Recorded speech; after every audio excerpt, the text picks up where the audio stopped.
Yes, we are live now.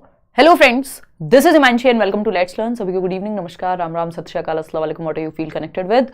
Start करेंगे आज का सेशन CDP फॉर जुलाई। हम कह सकते हैं कि 7 जुलाई 2024 को आपका पेपर है और 21 जनवरी 2024 को जो पेपर हुआ था उसका एनालिसिस हम लोग कर रहे हैं। पेपर 2 का एनालिसिस हम ऑलरेडी कर चुके हैं। अगर आपने वो सेशन ना देखा हो तो आप यूट्यूब पर देख सकते हैं, यही लेट्स लर्न पर। और पेपर 1 का एनालिसिस आज हम करेंगे। प्रॉपर 30 क्वेश्चंस हैं, टाइम लेकर के डिस्कशन करेंगे क्योंकि कोई पॉइंट नहीं है आपको सिर्फ आंसर्स देखने हैं तो आप सीटेट की वेबसाइट से, आंसर की से, है ना, किसी भी किताब से, कहीं से भी देख सकते हैं। बट एक प्रॉपर एनालिसिस मतलब एनालिसिस के एक एक क्वेश्चन का एक एक ऑप्शन हम अच्छे से समझ पाएं ताकि चीजें दिमाग में टिकें। कल से कोशिश रहेगी कि क्लास 9 बजे लगा पाएं। बैक टू बैक क्लासेस होने की वजह से ये वाली क्लास आपकी लेट हो जाती है क्योंकि ये दिन की आखिरी क्लास होती है बैचेस के अलावा। तो करते हैं कंटिन्यू। होली होपफुली आपने अच्छे से सेलिब्रेट की होगी। और अगेन 30 क्वेश्चंस का जो एक एनालिसिस मतलब अगर हम तोड़ करके देखें किस टॉपिक से कितने क्वेश्चन आ रहे हैं तो वही सिलेबस के अराउंड ही हैं चीजें। जैसा सिलेबस है, आपके सिलेबस में 3 यूनिट है, मैंने आपके साथ डिस्कस भी किया था। यूनिट 1, यूनिट 2 और यूनिट 3, या आप इनको सेक्शंस भी कह सकते हैं। 30 नंबर के हैं, तीनों 10-10 के हैं? नहीं, बिल्कुल नहीं। पहली यूनिट होती है 15 नंबर की आपके। हम क्वेश्चंस अभी डिस्कस करने पे आएंगे, उससे पहले ये एक बार बाइफर्केशन देख लेते हैं किस टॉपिक से कितने क्वेश्चन आए। ठीक है जी। तो अगर हम देखें वैसे सिलेबस के अनुसार ये 15 नंबर की यूनिट है, ये 5 नंबर की यूनिट है और ये आपकी 10 नंबर की यूनिट है। ठीक, तो 15 और 5 20 और 10 30 आए। कितने क्वेश्चन कहां से हैं उस पर चर्चा कर लेते हैं। जेंडर से एक क्वेश्चन आता भी एक ही है, कोलबर्ग से 2 क्वेश्चन, ठीक है। कंस्ट्रक्टिविज्म यानी पियाजे वाइगॉस्की से जो क्वेश्चन है वो 5 क्वेश्चन है, एक कंस्ट्रक्टिविज्म के नाम से भी है इसमें। ठीक, तो मैंने कंस्ट्रक्टिविज्म यानी रचनावाद लिख दिया है। डेवलपमेंट यानी विकास, 5 क्वेश्चन। प्रोग्रेसिव एजुकेशन या चाइल्ड सेंटर्ड बाल केंद्रित शिक्षा, 1 क्वेश्चन। इंडिविजुअल डिफरेंसेस यानी व्यक्तिगत विभिन्नताएं, इससे एक question. CCE 2 question. Intelligence Gardner का 1 क्वेश्चन है। सोशलाइजेशन का, सामाजिकरण का 1 क्वेश्चन है। ठीक, तो ये सबसे ज्यादा नंबर आपकी यही यूनिट ले जाती है। दिखने में इसमें 15 नंबर होते हैं बट इससे ज्यादा के क्वेश्चन आ जाते हैं 15 नंबर से। अगर इसको कैलकुलेट करेंगे तो 1 और 2 3 और 5 8, 8 5 13, 14 15 और 2 17 और 2 19, तो मतलब बहुत ज्यादा वेटेज है। 4 नंबर एक्स्ट्रा आए हैं इस यूनिट से क्योंकि ये जो फर्स्ट यूनिट और थर्ड यूनिट है इसमें कुछ टॉपिक्स जो है वो कॉमन हो जाते हैं। इस चक्कर में कई बार उस यूनिट में ऐसा होता है कि नंबर आपके क्वेश्चन, नंबर ऑफ क्वेश्चंस ज्यादा आ जाते हैं क्योंकि कुछ टॉपिक कॉमन है। जैसे डेवलपमेंट और लर्निंग के जो क्वेश्चंस हैं वो अगर एक साथ आ रहे हैं तो वो चाहे आप इस यूनिट में काउंट कर लो, इसी में करना पड़ेगा क्योंकि डेवलपमेंट यहाँ है और लर्निंग भी, और लर्निंग यहाँ पे भी है अलग से। 2 नंबर यहाँ लर्निंग के,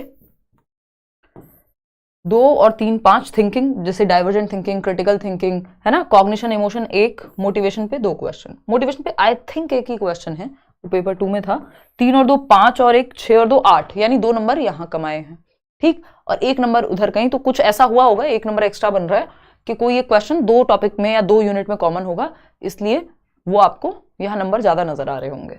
इंक्लूसिव एजुकेशन यानी समावेशी शिक्षा आता 4 नंबर में इस बार आया, वैसे 5 नंबर का जो है आपका टॉपिक है। ठीक, तो वो 1 नंबर ऐसा हुआ होगा कि कोई टॉपिक मर्ज किया होगा, कॉमन होगा दोनों यूनिट में, तो वो 1 नंबर आप वहां एडजस्ट कर सकते हैं। चलिए भाई समझते हैं कहानी। तो मतलब कुल मिलाकर के बहुत ज्यादा अंतर नहीं है, जैसा सिलेबस दिया हुआ है वैसा ही है। बस आपको इस बात से ये चीज समझ आ जाती है कि यूनिट 1 की इंपॉर्टेंस कहीं ज्यादा है बाकी दोनों यूनिट से, क्योंकि 15 नंबर की तो लिखी हुई है, आती 18 19 तक भी चला जाता है इसका स्कोर। ये बाकी दोनों यूनिट्स आपको आसानी हो जाती है जैसे ही आप यूनिट 1 अच्छे से समझ लेते हैं। और अभी हम यूनिट 1 ही चला रहे हैं बैच में, और क्योंकि चैप्टर वाइज डिस्कशन होता है, ऑफ कोर्स लाइव क्लासेस आपकी डेली चल रही है। ये सेशन आपको पसंद आएगा, ये एनालिसिस आपको पसंद आएगा, आपको क्वेश्चन पढ़ने का तरीका आप सीख जाएंगे कि क्वेश्चन को टैकल कैसे करते हैं। आखिर पेडागोजिकल क्वेश्चन में मोर देन 50% बैटल, तो हाफ बैटल आपकी, आधी लड़ाई वहीं जीत जाते हैं आप जब आपको क्वेश्चन पढ़ के समझ में आने लगे, है ना। तो वो एक चीज है। इसका जो टेलीग्राम चैनल पे विद आंसर्स, जो प्रीवियस क्लास थी पेपर 2 वाली, उसके भी आंसर्स मैं आज ही अपलोड करा दूंगी। टेलीग्राम चैनल, किसी भी fake website, fake Telegram channel से प्लीज मत जुड़िएगा किसी भी ग्रुप से। सिर्फ करियरविल ऐप और लेट्स लर्न पे आपको ऑफिशियली क्लासेस मिलती हैं। टेलीग्राम चैनल है लेट्स लर्न स्क्वाड, यहाँ आपको 9 लाख से ज्यादा लोग हम लोग जुड़े हुए हैं, तो PDF वगैरह आपको वहां मिल जाती है। बाकी बैच की PDF बैच में है, ऐप नहीं मिलेंगी आपको, है ना। ये आपका टारगेट बैच है जिसमें बहुत सारे लर्नर्स ऑलरेडी एनरोल कर चुके हैं। जो डिस्काउंटेड फी है उसके लिए आप वेबसाइट से ही कोर्स जो है वो ले। और ये लाइव क्लासेस हैं, बाकी टीचर्स भी अपना अपना सब्जेक्ट यहाँ देखते हैं। आते हैं क्वेश्चन नंबर 1 पे, आप पोल में जवाब देंगे फटाफट से। पहला जो क्वेश्चन है वो कहता है अजर्शन यानी कथन है और रीजन यानी कारण है। इस तरह के क्वेश्चंस बहुत पूछे जाने लगे हैं। अब पहले ये टाइप हुआ ही नहीं करता था, जब तक ऑनलाइन एग्जाम नहीं हुआ था तब तक ये पूछा ही नहीं जाता था अभिषेक। ठीक है भाई, तो अब देखते हैं अभिकथन क्या है। विद्यालयी पाठ्यक्रम को विद्यार्थियों के सांस्कृतिक ज्ञान को उचित स्थान और मूल्य देना। भाई ऐसा नहीं है कि ये सिर्फ पेपर 1 वाले ही करेंगे इस डिस्कशन को, पेपर 2 वालों के लिए भी उतना ही महत्वपूर्ण है, क्योंकि सिलेबस एकदम सेम है। उसी लॉट में से मान लो अगर 1000 क्वेश्चन है किसी के पास, तो उसी में से पेपर 1 पेपर 2 में चले जाते हैं। ऐसा नहीं है कि कोई अलग से आपके लिए क्वेश्चंस डिफरेंटली बनेंगे, क्योंकि सिलेबस सेम है। School curriculum should give reasonable space and value to learners cultural knowledges, यानी जो स्कूल का करिकुलम है, विद्यालय पाठ्यक्रम को विद्यार्थियों के सांस्कृतिक ज्ञान को उचित स्थान और मूल्य देना चाहिए। यानी बच्चा किस बैकग्राउंड से आ रहा है, किस कल्चर से, कैसा परिवेश है उसका, उन सब चीजों का ध्यान आपके सिलेबस में, करिकुलम में। सिलेबस जस्ट एक हिस्सा है करिकुलम का। देखो यहाँ पे इन्होंने इंग्लिश में लिखा हुआ है करिकुलम, यानी जिसमें पाठ्यचर्या कहते हैं जिसको, और हिंदी में लिख दिया है पाठ्यक्रम, जबकि पाठ्यक्रम की इंग्लिश होती है सिलेबस। तो आपको इंग्लिश में फाइनली देख लेना है, इंग्लिश के जो टर्म्स हैं वो जरूरी है इस सब्जेक्ट में। उसका रीजन यही है कि कई बार ये हिंदी में कुछ और दे देते हैं ट्रांसलेशन, जबकि फाइनल माना जाएगा किसको, इंग्लिश वाले को ही फाइनल मान करके चला जाएगा जब पेपर में फाइनल डिस्कशन की बात आती है। इतनी बात क्लियर है सबको? कोई दिक्कत परेशानी? क्लियर है ना? चलो फिर देखो एक बार। तो असर्शन की जब हम बात कर रहे हैं, कह रहे हैं स्कूल करिकुलम में जो स्कूल की एक्टिविटीज हैं, चाहे वो सिलेबस हो, एग्जाम्पल्स हो, एक्टिविटीज हो, बच्चे के बैकग्राउंड को, जहां से वो आ रहा है उस तरह के एग्जाम्पल्स, उसके कल्चर, जैसे त्योहार यानी फेस्टिवल्स वो सेलिब्रेट करता है, जैसा खाना वो खाता है, जैसा पहनावा वहां पहना जाता है, इन सब चीजों को महत्व देना चाहिए, बच्चे की कल्चरल नॉलेज को महत्व देना चाहिए। तो बच्चा जो भी घर से लेके आए वो सब काम का है, ये बात मैं आपको बहुत बार बताती हूँ। तो बच्चा जो भी लेके आए सब काम का है, उसको यूटिलाइज करेंगे, उसका वो पूर्व ज्ञान है। ठीक, रीजन क्या है इसका? Supporting students to uphold their cultural identities facilitates learning, यानी यदि आप बच्चे की सांस्कृतिक पहचान को सपोर्ट करेंगे, उसकी सांस्कृतिक पहचान को बनाए रखने में मदद करेंगे, उस पर प्रहार नहीं करेंगे कि अच्छा तुम इस जाति से, इस समूह से, इस कल्चर से आते हो, उस तरह का खाना खाते हो, उस तरह के कपड़े पहनते हो, उस तरह के त्योहार मनाते हो, तो तुम तो खराब हो। ऐसा नहीं, आपको उल्टा फील कराना है कि हाँ ठीक है, तुम जिस चीज में विश्वास रखते हो, जैसा बैकग्राउंड लेकर के आ रहे हो, सब चलेगा, कोई दिक्कत नहीं है। सब विभिन्नता वाले बच्चे होंगे, डिफरेंट डिफरेंट बच्चे होंगे क्लास में, और वो अपनी आइडेंटिटीज में जो कल्चरल आइडेंटिटी है, चाहे वो कोई नमाज पढ़ता है, मान लीजिए कोई कुछ और रिलीजन भी यहाँ पे आई जाएगा ऑफकोर्स, तो कोई पूजा कर रहा है, कोई चर्च जा रहा है, तो ये सब ओके है, सब अपने अपनी चीजों को फॉलो कर सकते हैं क्लासरूम में, अगर ये मैसेज जाएगा इस चीज से, जब आप कल्चरल आइडेंटिटी को या उसकी नॉलेज को सपोर्ट करेंगे, तो ये बात तो सही है, बिल्कुल सही रीजन है कि बच्चा क्या करेगा, सिक्योर फील करेगा अपनी कल्चरल आइडेंटिटी में, और जो वो जिस कल्चर से जिसको जो आता है वो चीज उसको लर्निंग में मदद करेगी, सब एक दूसरे से बहुत सारी चीजें सीख पाएंगे। तो विद्यार्थियों को उनकी सांस्कृतिक पहचान को बनाए रखने में समर्थन मिलेगा और सीखने की प्रक्रिया को सुगम बनाएगा, कंड्यूसिव बनाएगा, क्योंकि बच्चे के इमोशंस भी जुड़े हुए हैं लर्निंग में। तो अगर वो सेफ फील करेगा स्कूल के एनवायरमेंट में, तो it's good for the learning environment. चलिए खैर, तो A is true but R is false, नहीं, both A and R are true and R is the correct explanation of A, जो कि 76% लोग सही उत्तर दे रहे हैं। दोनों में से कोई गलत नहीं है, दोनों अपनी जगह भी सही है, एक दूसरे के लिए भी सही है, यानी इसका रीजन भी सही है। क्वेश्चन नंबर 2 देखिएगा, जवाब दीजिएगा फटाफट। Socio constructivist views of learning advocate that, सीखने के सामाजिक संरचनावादी विचार इस बात की वकालत करते हैं। सामाजिक संरचनावादी कौन है भाई? सोशियो कंस्ट्रक्टिविस्ट, यानी वाइगोस्की की बात हो रही है, जो ये मानते हैं, सोशियो कंस्ट्रक्टिविस्ट क्या मानते हैं कि बच्चा समाज और संस्कृति के साथ अन्योन्य क्रिया करके, इंटरैक्ट करके, एक्टिविटी करके ज्ञान का सृजन करता है, नॉलेज को कंस्ट्रक्ट करता है। जब वो अपनी चाची, दादी, नानी, बुआ, दादाजी सबके साथ मिलकर के जब वो कहानियां सुन रहा है, त्योहार सेलिब्रेट कर रहा है, तो ये सब क्या है, उसके ज्ञान का सृजन करने में उसकी मदद करेंगे। बहुत सारी चीजें हम ऐसे ही सीख जाते हैं आसपास से अपने। बात ठीक है।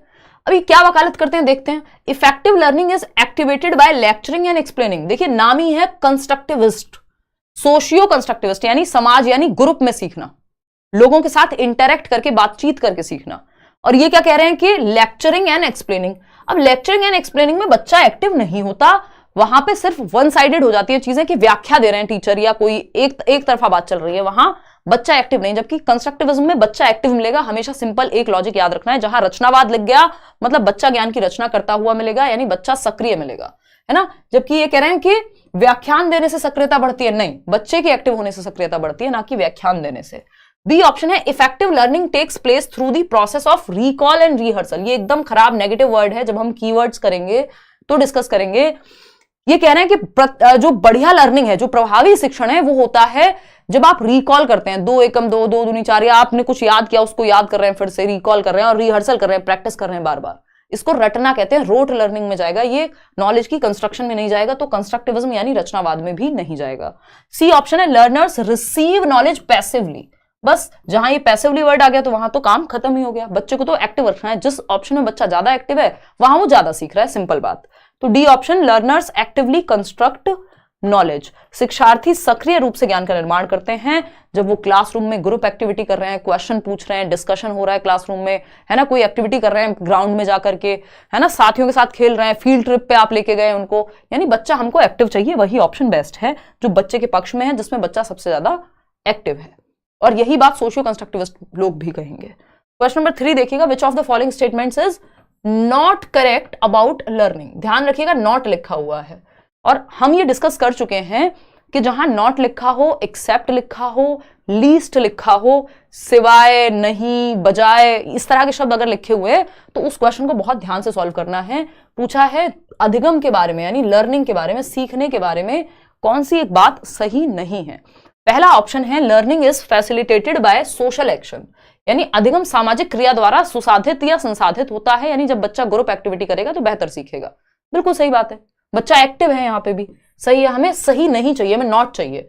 Learning as a product rather than process, यानी अधिगम एक प्रक्रिया नहीं अपितु एक उत्पाद है, एक प्रोडक्ट है। जैसे ये वाटर बॉटल एक प्रोडक्ट होगी, ठीक है ना, प्रक्रिया थोड़ी है, चल के थोड़ी जा रही है अपने आप कहीं, है ना। प्रोसेस तो प्रोसेस में होती है, यानी एक्टिव होगी, मतलब एक ऑनगोइंग होगी, अगर मैं कहूं तो चल रही होगी प्रोसेस, तभी तो कह रहे हैं हम उसको। Learning depends on learners previous knowledge, यानी अधिगम शिक्षार्थी के पूर्व ज्ञान पर निर्भर करती है, यानी जो आपने कल सीखा उसको आप आज यूटिलाइज करते हैं। ओल्ड जो नॉलेज है या बच्चे का जो प्रीवियस नॉलेज जिसको हम कहते हैं पूर्व ज्ञान, उसको आप नए ज्ञान से जोड़ते हैं, ठीक बात है। Learning implies reorganisation of prior conceptual schemes, जो अधिगम का तात्पर्य है वह पूर्व वैचारिक स्कीम्स के पुनर्गठन से है, यानी मेरे दिमाग में स्कीम का मतलब क्या है, मेरे दिमाग में जो भी नॉलेज फीडेड है, जो भी कॉन्सेप्ट्स बने हुए हैं, उसमें रीऑर्गेनाइजेशन, कुछ नया ऐड करना, कुछ पुराना हटाना, है ना, जैसे आप अपनी अलमारी ऑर्गेनाइज करते हैं, ये वैसा सा है। बात तो ठीक है कि आप कुछ चीजें ऐड करते हैं, कुछ हटाते हैं, कुछ चेंज करते हैं, तो ये हो जाता है रीऑर्गेनाइजेशन, बात तो सही है। लेकिन एक चीज है जो गड़बड़ है, वो है learning as a product rather than process. अधिगम एक प्रक्रिया नहीं अपितु एक उत्पाद है, ये बात गलत है, और क्योंकि गलत है इसलिए सही है क्योंकि पूछा ही गलत था। मतलब क्या हुआ भाई, लर्निंग एक प्रोसेस है, और प्रोसेस भी कैसी है, प्रक्रिया भी कैसी है, जो ग्रेजुअल है, धीरे धीरे। जब आप पहली क्लास लेंगे और 10वीं क्लास लेंगे, बैच में हो चाहे यूट्यूब पर हो, आपको अंतर पता लगेगा कि आपके अंदर आपकी समझ बेहतर हो रही है। ये कोई प्रोडक्ट नहीं है कि एक दिन में आपको कोई टैबलेट दे दी और सारा सिलेबस अपलोड हो गया दिमाग में, है ना। रोबोट थोड़ी हो, चिट्टी थोड़ी हो आप रोबो के, है ना। तो ये क्या है, प्रोसेस है, जो ऑनगोइंग प्रोसेस है, जो चलती रहती है और लाइफ लॉन्ग चलती है। लर्निंग डेवलपमेंट भी क्या है, एक तरह की प्रोसेस है। तो ये प्रोडक्ट ना होकर के प्रोसेस है। प्रोडक्ट क्या है, ये तो फाइनल प्रोडक्ट है ना। ये पेन क्या है, एक प्रोडक्ट है, ये चलता थोड़ी रहेगा, कल अपने आप थोड़ी सुंदर बन जाएगा ये, या मतलब बहुत अच्छा हो जाएगा क्वालिटी में, नहीं ना। तो ये एक प्रोडक्ट है, ये फोन एक प्रोडक्ट है। लेकिन लर्निंग हुआ, डेवलपमेंट हुआ, सोशलाइजेशन, सामाजिकरण, ये सब प्रक्रियाएं हैं जो ऑनगोइंग रहती हैं, जो चलती रहती हैं, ना कि एक प्रोडक्ट है, ठीक है ना। तो B option is the right answer, क्योंकि यही गलत है और जो गलत है वही सही है, क्योंकि नॉट लिखा हुआ था क्वेश्चन में। क्वेश्चन को पढ़ना पढ़ के समझना बहुत जरूरी है। क्वेश्चन नंबर 4 देखिएगा, in the course of development children achieve gross motor skills before fine motor skills, this indicates that development is. विकास के क्रम में बच्चे सूक्ष्म पेशीय कौशल से पहले सकल पेशीय कौशल विकसित करते हैं। यानी ये गर्लफ्रेंड वाला कॉन्सेप्ट हमने सबने पढ़ा है, अब तो बैच में भी हो गया ये टॉपिक, पिछले साल भी आपने पढ़ा होगा, मैराथन वगैरह में भी देखा होगा। Gross to fine, G F, girlfriend नहीं है ये, ग्रॉस टू फाइन है, यानी स्थूल गतिक कौशल से, बड़ी मांसपेशियों से सूक्ष्म मांसपेशियों की ओर जाती है, जो ये प्रक्रिया है आपकी कौशलों के विकसित होने की, ठीक है ना। बहुत बढ़िया धर्मेंद्र। देखिएगा, तो अगर हम देखें तो यहां पे बात हो रही है gross motor skills before fine motor skills. This indicates that development is what, विकास के क्रम में बच्चे पहले सूक्ष्म पेशीय कौशल से सकल पेशीय कौशल की ओर विकसित करते हैं। मुझे लग रहा है ये उल्टा लिखा हुआ है कुछ तो। इन the course of development children achieve gross motor skills before fine motor skills, सही लिखा है। सकल मतलब स्थूल भी लिख देते हैं, हिंदी में इसके कई नाम हो सकते हैं। तो ग्रॉस टू फाइन जाना बिल्कुल ठीक है, क्या दिक्कत है। लीनियर है, लीनियर नहीं होती, रेखीय नहीं होती, प्रक्रिया स्पाइरल होती है, आगे पीछे आगे पीछे। अराजक है, कैसे भी टेढ़ा मेढ़ा, कहीं भी अचानक से रैंडम चेंजेस आ जाते हैं, नहीं। फिर क्या है भाई, प्रॉक्सिमोडिस्टल या सेफेलोकॉर्डल। देखो सेफेलोकॉर्डल होता है हेड टू टो, सर से पैर की ओर जाना विकास का। पहले बच्चा अपना गर्दन संभालना सीखता है, सर संभालना, फिर गर्दन संभालना, फिर ये वाला पार्ट, फिर बैठना सीखेगा, फिर खड़े होना, तो ये सर से पैर की ओर। लेकिन ग्रॉस टू फाइन की जब हम बात करते हैं तो वो प्रॉक्सिमोडिस्टल में आता है, इस पर भी चर्चा हमारी हो चुकी है। प्रॉक्सिमोडिस्टल समीप दूराभिमुख विकास की प्रक्रिया क्या है, पहले आपका सेंटर पे कंट्रोल आता है, बाकी आपका बाद में आएगा कंट्रोल। जो आपके बाकी, जैसे सेंटर मतलब आपकी रीढ़ की हड्डी, आपका हार्ट, फिर यहां से आपकी कंधों पे कंट्रोल, कंधों से आर्म्स पे कंट्रोल, आर्म्स से कहां है, हैंड्स पे कंट्रोल, हैंड्स से आपकी फिंगर्स पे कंट्रोल। इसी को तो gross to fine motor skills कहते हैं कि पहले बड़ी मांसपेशियां, आर्म्स क्या है आपकी बड़ी मांसपेशियां, ये बाहें, और हैंड्स की मांसपेशियां उससे छोटी हुई, फिर फिंगर्स की मांसपेशियां उससे भी छोटी हुई। तो ये क्या हुआ, ग्रॉस टू फाइन जा रहे हैं आप प्रॉक्सिमोडिस्टल में, ठीक है। इसको नियर टू फार या केंद्र से सीमाओं की ओर बोल देते हैं। केंद्र क्या है बॉडी का, सेंटर हार्ट या रीढ़ की हड्डी, या ये सेंटर के पास हैं जो कंधे हैं आपके, आपकी आर्म्स हैं यानी शोल्डर्स, आर्म्स, और ये सब दूर हैं जो फिंगर्स हैं आपकी, तो वो बाद में विकसित होंगी, पहले आपके सेंटर वाला पार्ट जो है वो विकसित होगा। तो ये विकास की दो दिशाएं हैं, प्रिंसिपल ऑफ डायरेक्शन बोलते हैं इसको। विकास का एक सिद्धांत है जिसको दिशा का सिद्धांत कहते हैं, ठीक है ना। दिशा पतानी वाला नहीं, जिसकी दिशा हमें पता है। बहुत ही गंदा जोक था बट आप सहन कर लीजिएगा। सेफेलोकॉर्डल, सेफेलोकॉर्डल यानी सिरोध पदोन्मुखी, सिर से पद की ओर, हेड टू टो। हेड पहले बच्चे का कंट्रोल अपने सर पे आएगा, फिर ये सर से दिशा पैर की ओर जाएगी कि वो गर्दन संभालना सीखेगा, फिर ये वाला पार्ट, फिर वो बैठना सीखता है, फिर खड़े होना सीखेगा, ठीक है ना। तो ये क्या है, हेड टू टो, सर से पैर के अंगूठे तक सेफेलोकॉर्डल। इसको लॉन्गिट्यूडिनल या लंबवत विकास की दिशा भी बोल देते हैं।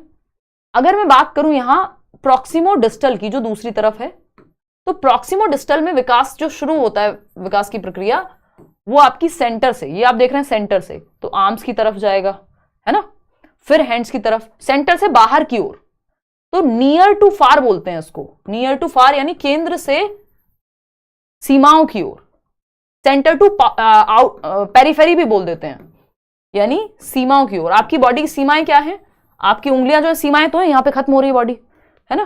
तो ये देखो आप सेंटर से पहले कंधे पे कंट्रोल, फिर आपके ये हाथ पे, फिर मतलब आर्म्स पे, फिर आर्म्स से भी हैंड्स पे, और फिर फिंगर्स पे। तो ये दो दिशाएं हैं विकास की, और प्रॉक्सिमोडिस्टल से ही जुड़ी हुई है आपकी ग्रॉस टू फाइन वाली बात, कि पहले आप बड़ी मांसपेशियों पे कंट्रोल आता है आपका, और बाद में सूक्ष्म मांसपेशियों पर, है ना। क्या कह रहे हो भाई, ऐप में नॉट परचेज दिखा रहा है, परचेज किया था। माई कोर्सेज में देख लो एक बार, माई कोर्सेज का सेक्शन होता है ऐप में, वहां जाके देख लो, और अपने दोस्तों को बता दो आज से हम क्लास बिल्कुल कंटिन्यू करेंगे, ठीक। सैटरडे संडे आपका ऑफ है, सैटरडे जब मौका लगेगा तो लूंगी भी क्लास, ऐसा नहीं है, बट 9 बजे का टाइम रखेंगे, और कल से थोड़ा सा, और कल से हम क्वेश्चंस डिफरेंट करेंगे, मिक्स्ड क्वेश्चंस करेंगे, एकदम नए पुराने सब जो भी काम के हैं, बीच बीच में टॉपिक्स डिस्कस करेंगे।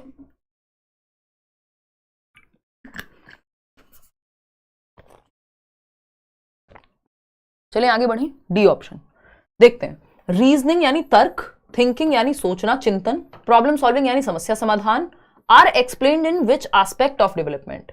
मैंने आपको बताया वो विकास के पक्ष कहते हैं, पहलू कहेंगे, डोमेन कह लो, एस्पेक्ट कह लो, टाइप कह लो, ये क्या है, सब बात एक ही है, PCSE। अगर पूछे तो 3 है, अगर नंबर में पूछे नहीं तो 4 हैं जो मुख्य प्रकार हैं, फिजिकल, कॉग्निटिव, सोशल और इमोशनल। सोशियो इमोशनल को एक साथ भी लिखा जा सकता है। तो हमें पता है जितने भी ये कहां के काम है, तर्क कहां, हाथों से करते हो तर्क, हाथों से तो कुश्ती करोगे, तर्क तो दिमाग से ही होगा, लॉजिक तो दिमाग से ही जाएगा, रीजनिंग तो दिमाग से ही होगी, थिंकिंग दिमाग से ही होगी, समस्या समाधान क्या है, दिमाग से ही होगा। कोई भी प्रॉब्लम का सॉल्यूशन निकाल रहे हो दिमाग से ही तो निकालोगे। तो ये क्या है, ये सारे काम दिमाग के विकास के हैं, यानी कॉग्निटिव डेवलपमेंट, जिसका दूसरा नाम मेंटल या इंटेलेक्चुअल डेवलपमेंट भी है, मानसिक विकास व बौद्धिक विकास, इंटेलेक्चुअल डेवलपमेंट भी आप इसको कह सकते हो, ठीक है ना। संज्ञानात्मक विकास, जितने भी काम दिमाग से होते हैं, thinking, reasoning, problem solving, imagination, memory, perception, जितने भी काम दिमाग से होते हैं, जो आपका एक क्वेश्चन बनता है कि कॉन्सेप्ट्स का निर्माण यानी संप्रत्यों का निर्माण विकास के किस पहलू में होता है या पक्ष से जुड़ा हुआ है, तो आप कहेंगे मेंटल डेवलपमेंट या कॉग्निटिव डेवलपमेंट या इंटेलेक्चुअल डेवलपमेंट। कॉन्सेप्ट्स कहां बनेंगे? संप्रत्यय, है ना। पेन के बारे में बताओ कुछ, तो पेन का कॉन्सेप्ट होगा ना आपके हाथों में थोड़ी होगा, दिमाग में होगा, ठीक। तो कॉग्निटिव डेवलपमेंट से जुड़े हुए हैं ये सब। मोटर डेवलपमेंट से आपकी ग्रॉस और फाइन मोटर स्किल्स हो जाते हैं, ठीक। सोशल डेवलपमेंट से मॉरल डेवलपमेंट जुड़ा हुआ है।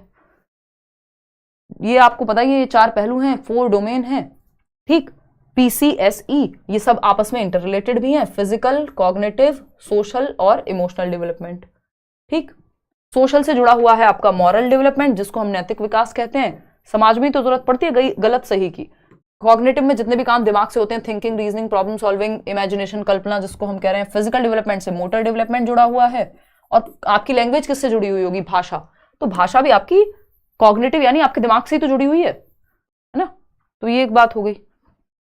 कोई दिक्कत परेशानी इस बात को समझने में हो तो बता दीजिए, दोबारा देने की कोई जरूरत नहीं है। जो भी आपका नाम है लिटिल नोनू विद ऑल इन, पता नहीं कितना बड़ा नाम रखा हुआ है इन्होंने। तो कह रहे हैं कि 97 आए हैं पेपर 1 में, 92 आए हैं पेपर 2 में, तो क्या दोबारा पेपर देना चाहिए? बिल्कुल नहीं देना चाहिए, मार्क्स मैटर नहीं करते हैं।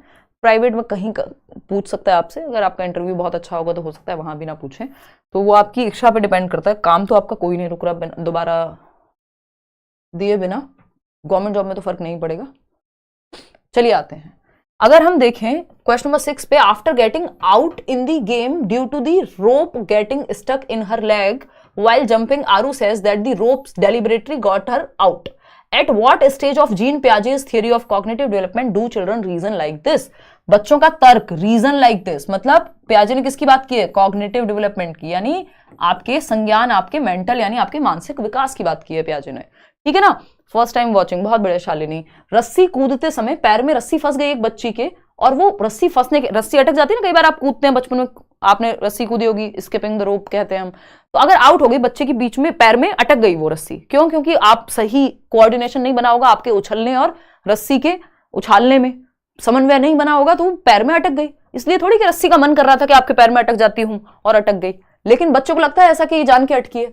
तो रस्सी फंसने के कारण बच्चा हो गया आउट। आरू क्या कहती है फिर कि उसे रस्सी ने जानबूझकर आउट किया है ना। कि अगर बच्चा जमीन पे गिर जाए, वो वाली बात होती थी ना, तो हम कहते थे चींटी मर गई, कोई बात नहीं, रो मत। यानी इस टेबल को भी चोट लगी होगी, या इस टेबल ने बच्चे को अगर चोट लग गई टेबल से, तो वो कहेगा इस टेबल ने मारा है मुझे, जबकि टेबल तो निर्जीव है। यानी यहां पे लिविंग और नॉन लिविंग का कॉन्सेप्ट बच्चे का क्लियर नहीं होता है इस उम्र में, निर्जीव और सजीव चीजों का। उसे लगता है निर्जीव चीज में भी जान है, यानी वो नॉन लिविंग को भी लिविंग समझता है। तो रस्सी खुद से थोड़ी कुछ करेगी, रस्सी की अपनी कोई प्लानिंग थोड़ी है। तो ये प्री ऑपरेशनल स्टेज है। एक तो उम्र क्या है? 2 से 7 वर्ष। इस कॉन्सेप्ट को क्या कहेंगे? एनिमिज्म कहेंगे, यानी सजीववाद, कि वो निर्जीव को भी सजीव समझता है, यही सजीववाद है या एनिमिज्म है। बात ठीक है? ऐसा बहुत केसेस में हो सकता है, इसके अनगिनत उदाहरण हैं। आप समझते ही हैं कि अगर ये पेन उसकी आंख में, या भगवान ना करे खैर लगे, या उसके सर में, या कुछ भी लग जाए, वो कुछ भी खेल रहा था, मान लो बॉल को उछाल के खेल रहा था बच्चा या बच्ची, 2 से 7 वर्ष की है।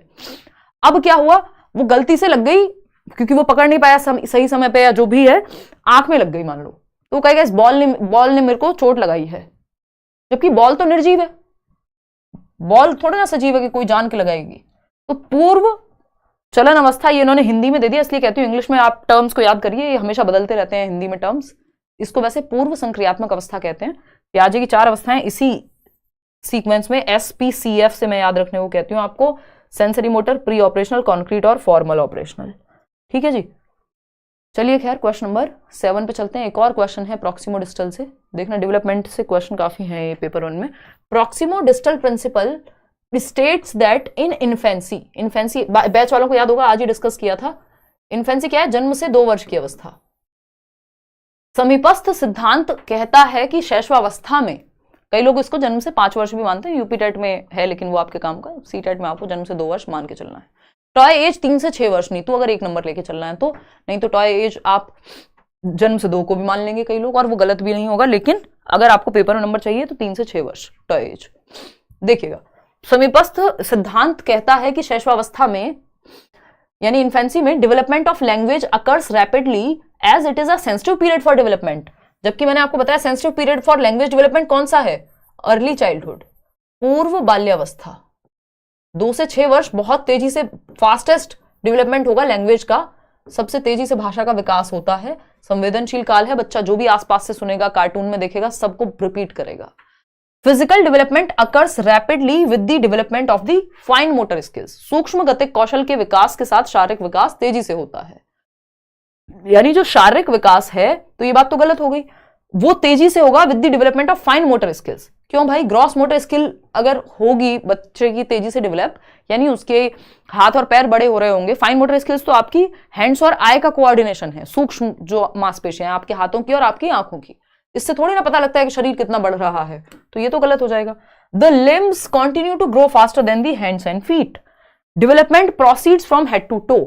देखो हेड टू टो तो प्रॉक्सिमोडिस्टल में आएगा ही नहीं, ये तो सेफेलोकॉर्डल में आ जाएगा, सर से पैर वाला। तो कोई और ऑप्शन बच ही नहीं रहा थर्ड ऑप्शन के सिवा। लेकिन फिर भी हम समझेंगे कि थर्ड क्यों है, क्योंकि देखो बाकी कोई ऑप्शन ठीक ही नहीं है। सेंसिटिव पीरियड अर्ली चाइल्डहुड होता है 2 से 6 वर्ष। सूक्ष्म गतिक कौशल के विकास के साथ शारीरिक विकास तेजी से होता है, ये गलत बात है, क्योंकि सूक्ष्म गति हाथ आपके एक लिमिट तक ही तो बढ़ते हैं, आपके पैरों के और आपके भुजाओं के जितने थोड़ी हो जाएंगे हाथ कभी भी, है ना। तो बड़ी मांसपेशियां तो आपकी आर्म्स और आपकी लेग्स या लिम्स के ही बढ़ने से दिखेंगी। तो यहाँ पे क्या सही उत्तर बचता है? यहाँ पे उत्तर बचता है सी ऑप्शन सही। और आप लोग पता नहीं क्या कौन सा जवाब दे रहे हैं, 32% लोग बी ऑप्शन सही दे रहे हैं। क्यों? क्या हुआ आपको है? क्या हुई बताइए? देखिएगा, सूक्ष्म गतिक कौशल के विकास के साथ शारीरिक विकास तेजी से होता है, ये कहना गलत होगा, क्योंकि ग्रॉस लिखा होता है यहां, यानी स्थूल गतिक कौशल की बात होती तो शरीर आपको बड़ा दिखेगा, क्योंकि बड़ी मांसपेशियों की बात हो रही है। छोटी मांसपेशियों के विकास के साथ क्या बड़ा दिखेगा शरीर आपको? अगर मेरी हाइट कम भी है तो हाथ पैर तो एक लिमिट तक ही होते हैं ना। नंबर शूज का ऐसा थोड़ी है कि जिसकी हाइट 6 फीट है उसका 19 नंबर हो जाएगा, एक लिमिट ही होगी, है ना। जो एक एवरेज हाइट का बंदा है उससे 1-2 नंबर एक्स्ट्रा होगा बस। तो फाइन मोटर स्किल्स का ऐसा नहीं है कि आपका इससे आपका बहुत बड़ा शरीर का विकास दिखेगा अलग से, तो इसलिए बन नहीं पाएगा। सी ऑप्शन है the limbs continue to grow faster than the hands and feet. यानी जो अंग हैं आपके, लिम्स हम कह रहे हैं ये जो पूरा यहां शोल्डर से लेके आपकी आर्म्स से लेके हैंड तक के जो पूरे आपके मसल्स हैं या पार्ट है, आपकी लेग्स हैं या आपके आर्म्स हैं, शोल्डर हैं, ये सब लिम्स में आ जाते हैं। तो ये आपके तेजी से ग्रो करते हैं आपके हाथ और आपके पैरों की बजाय। हाथ ये और पैर मतलब बिल्कुल फीट की बात हो रही है, लेग्स की बात नहीं हो रही है। बात एकदम सही है कि जो आपके शोल्डर या आर्म्स या लेग्स हैं वो तेजी से विकसित होंगे बजाय कि आपके हाथ और पैरों के। हाथ मतलब हैंड्स और फीट, लेग्स और आर्म्स की बात नहीं हो रही। लेग्स और आर्म्स तो तेजी से विकसित हो रहे हैं हैंड्स और फीट की बजाय, क्योंकि हैंड्स और फीट तो एक लिमिट तक ही विकसित होते हैं ना, बहुत तेजी से ऐसा तो नहीं होगा। तो यहां पे सिंपल बात है ये, तो इसमें क्या दिक्कत है? अंग हाथों और पैरों की तुलना में तेजी से बढ़ते रहते हैं। अंग से लिम्ब से मतलब है यहाँ पे शोल्डर, आर्म्स, लेग्स, ये सब, तो ये तो तुलना में ज्यादा ही बढ़ेंगे ना। अगर तुलना में ज्यादा नहीं बढ़ेंगे आपकी ये भुजाएं या आर्म्स और लेग्स, तो फिर तो आपके हाथ बहुत बड़े दिखेंगे आपको, ये वाले हाथ अपनी आर्म्स से। तो ये तो स्वाभाविक है कि इसकी अपेक्षा जो है आर्म्स या फिंगर सॉरी हैंड्स और फिंगर्स की जो मसल्स हैं वो स्पीड उसकी कम होगी, क्योंकि वो एक सीमा तक ही विकसित होते हैं ना, आप देख पा रहे हैं। तो बॉडी का प्रपोर्शन है वो तो। क्वेश्चन नंबर 8 देखिएगा क्या कहता है। क्वेश्चन नंबर 8 एक असर्शन यानी अभिकथन है और उसका कारण है। Learners construct their own knowledge based on what they already know. यानी जो उनकी प्रीवियस नॉलेज है, पूर्व ज्ञान है, बच्चे जो पहले से जानते हैं उसके आधार पर नए ज्ञान को निर्मित करते हैं या निर्माण करते हैं। यानी जो मैं जानता हूं उसमें मैं ऐड कर लूंगा कुछ, तो मेरा नया ज्ञान बनेगा। बात तो सही है, इसमें क्या दिक्कत है? ट्रू है ये बात एकदम। इसका रीजन क्या है? Finding patterns and making linkages with previous knowledge helps learners to process information meaningfully. यानी जब आप पैटर्न ढूंढते हो कि कौन सी चीज किससे जुड़ी हुई है और पिछले ज्ञान के साथ या पूर्व ज्ञान के साथ जोड़ते हो नए ज्ञान को, तो वो सार्थक रूप से आपकी जानकारी बेहतर होती है। यानी बजाय कि आपको पहले से जो पता है, भाई नींव किसके ऊपर बनाओगे? जब बिल्डिंग बना रहे हो नींव के ऊपर ही बिल्डिंग बनेगी ना। ऐसा थोड़ी है नींव कहीं और है बिल्डिंग कहीं और बन गई, ऐसा नहीं होता। बिल्डिंग बनाने से पहले नींव बनाते हैं, तो नींव यहाँ पे प्रीवियस नॉलेज या ओल्ड नॉलेज का काम करती है। ठीक है ना, इतनी बात क्लियर है?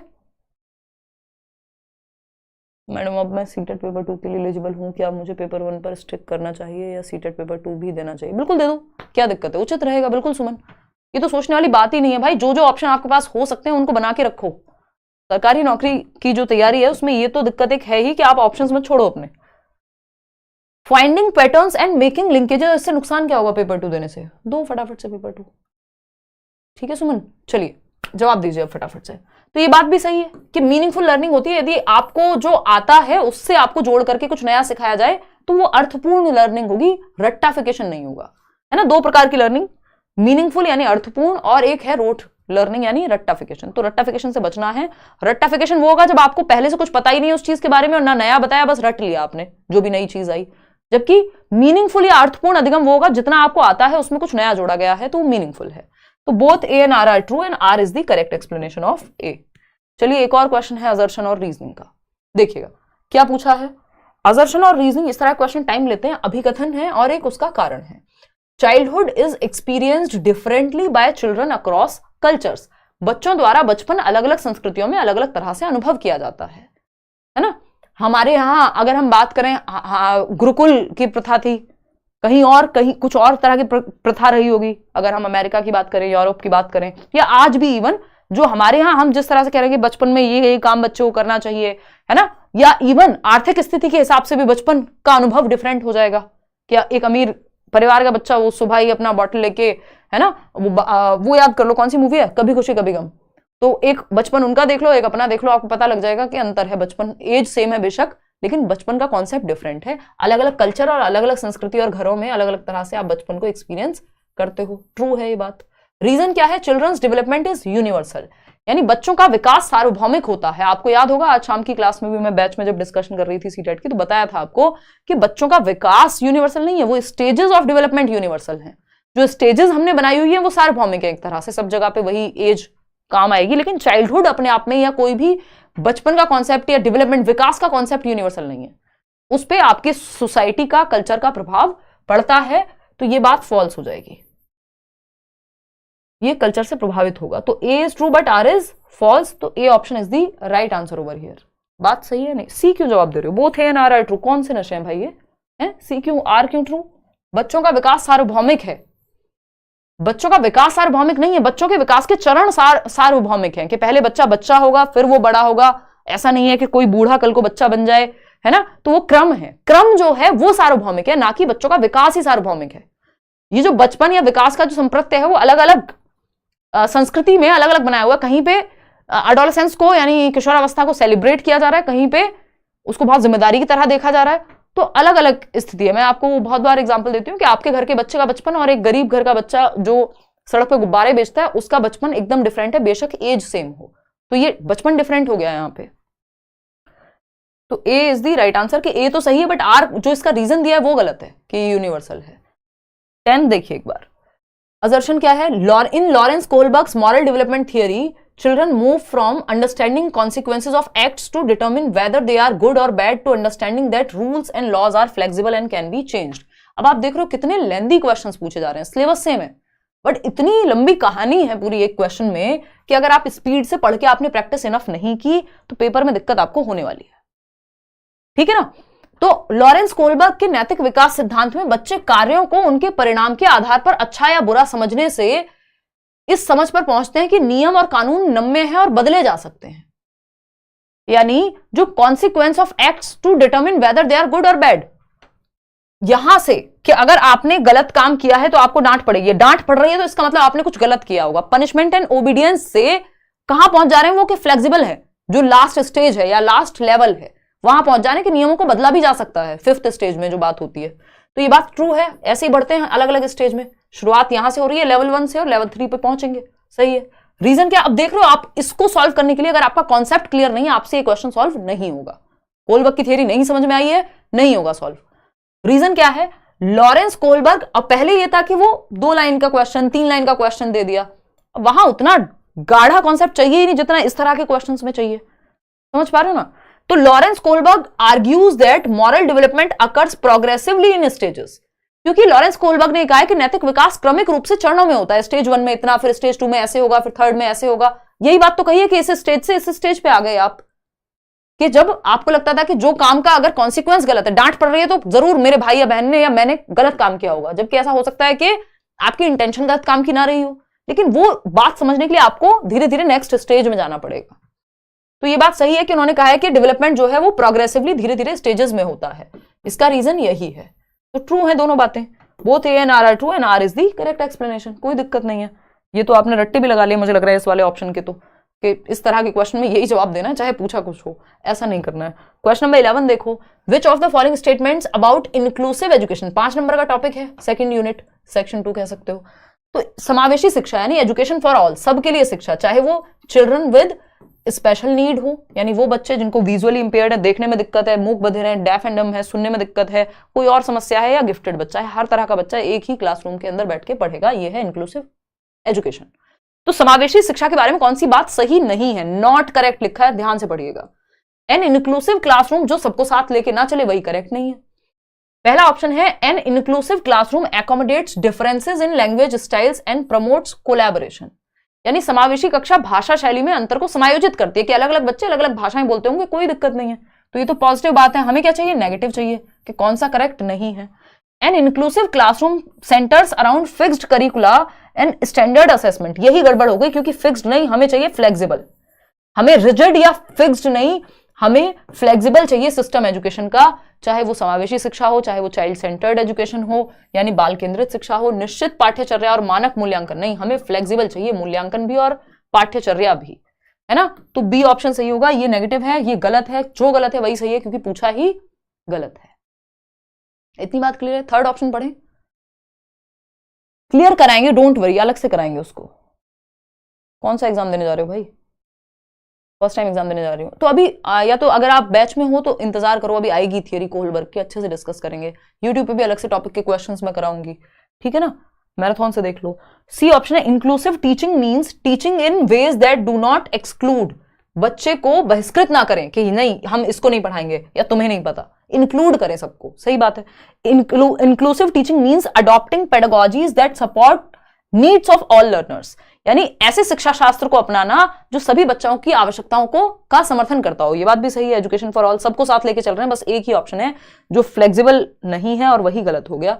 B option is the right answer. Question number 12 देख लीजिए फटाफट से, लेव वाइगोस्की का। इतने छोटे क्वेश्चंस तो आजकल देखने को नहीं मिलते हैं पेपर में। लेव Vygotsky proposes that dash is important for self regulation in children. लेव वाइगोस्की प्रस्तावित करते हैं कि डैश बच्चों में स्वनियमन के लिए महत्वपूर्ण है। ये जो क्वेश्चन है ये आदिकाल से ऐसे ही पूछा जाता रहा है, एक आध शब्द चेंज करते हैं, नहीं तो ये क्वेश्चन प्राचीन काल से आदिकाल से पूछा ही जाता रहा है। ये बहुत रिपीटेड क्वेश्चन है। ये कौन सी स्पीच, 3 प्रकार की स्पीच या भाषा के प्रकार बताए हैं इन्होंने वाइगोस्की ने, उसमें से एक प्रकार है जिसकी बात करते हैं कि जो बच्चे को सेल्फ रेगुलेशन में मदद करता है, यानी खुद की ही थॉट प्रोसेस को कंट्रोल करने में या दिशा देने में मदद करता है।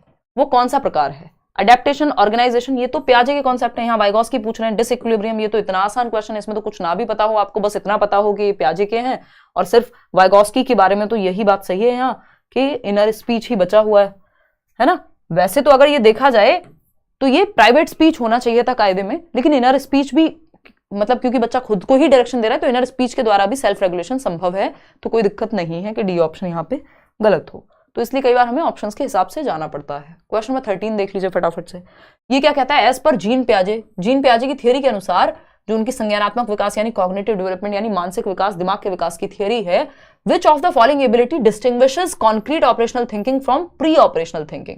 कितने प्यारे प्यारे क्वेश्चंस पूछे जाने लगे हैं जो पहले नहीं पूछे जाते थे इस तरह से मुश्किल बना करके।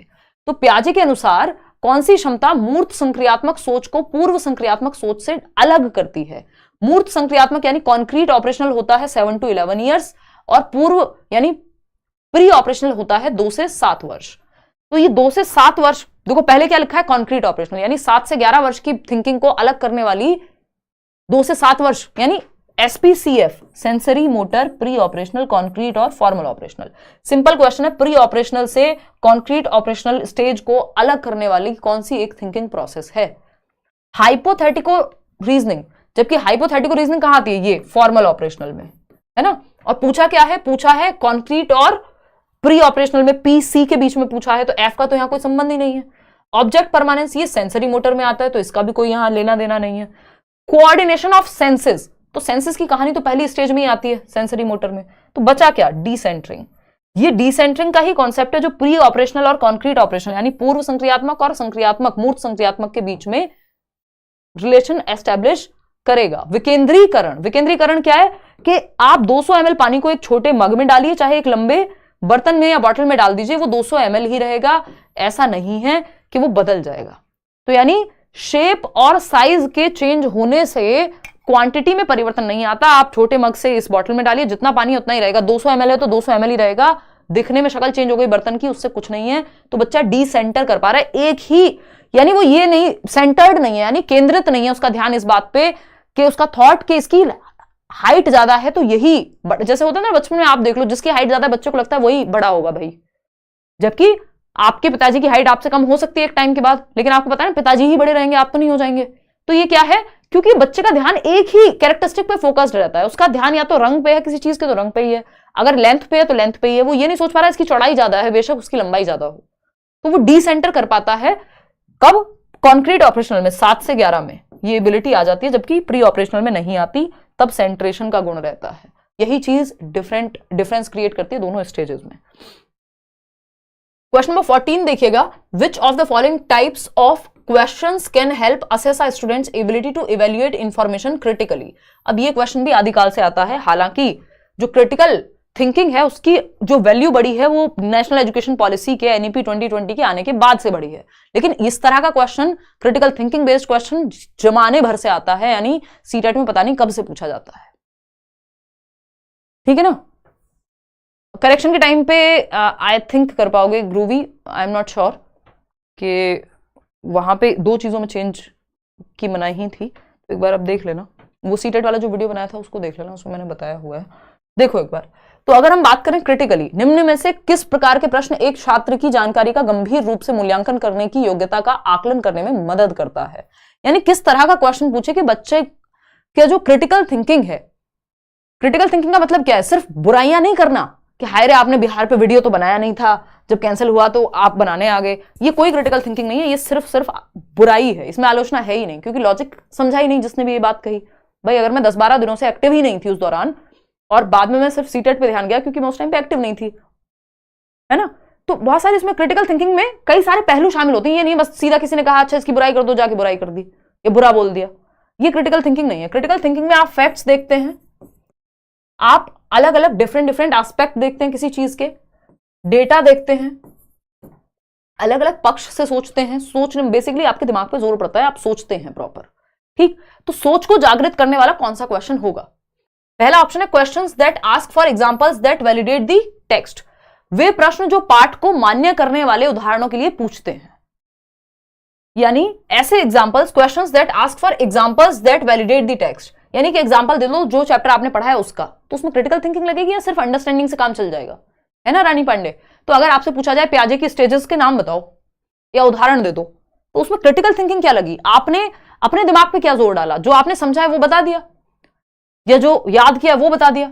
तो इसमें तो जरूरी नहीं है आपकी कोई बहुत दिमाग पे जोर पड़ा। क्वेश्चंस, ऐसा क्वेश्चन जो आपको सोचने पे मजबूर करे, वही इस तरह के क्वेश्चंस का सही उत्तर होता है।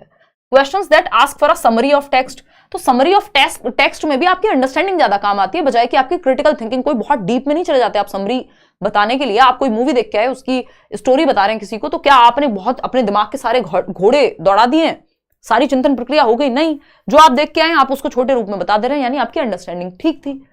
Questions that ask for a simple definition of a term, देखो सिंपल डेफिनेशन में भी दिमाग खर्च नहीं होगा, जहां दिमाग ज्यादा खर्च हो वो क्रिटिकल थिंकिंग वाला क्वेश्चन है।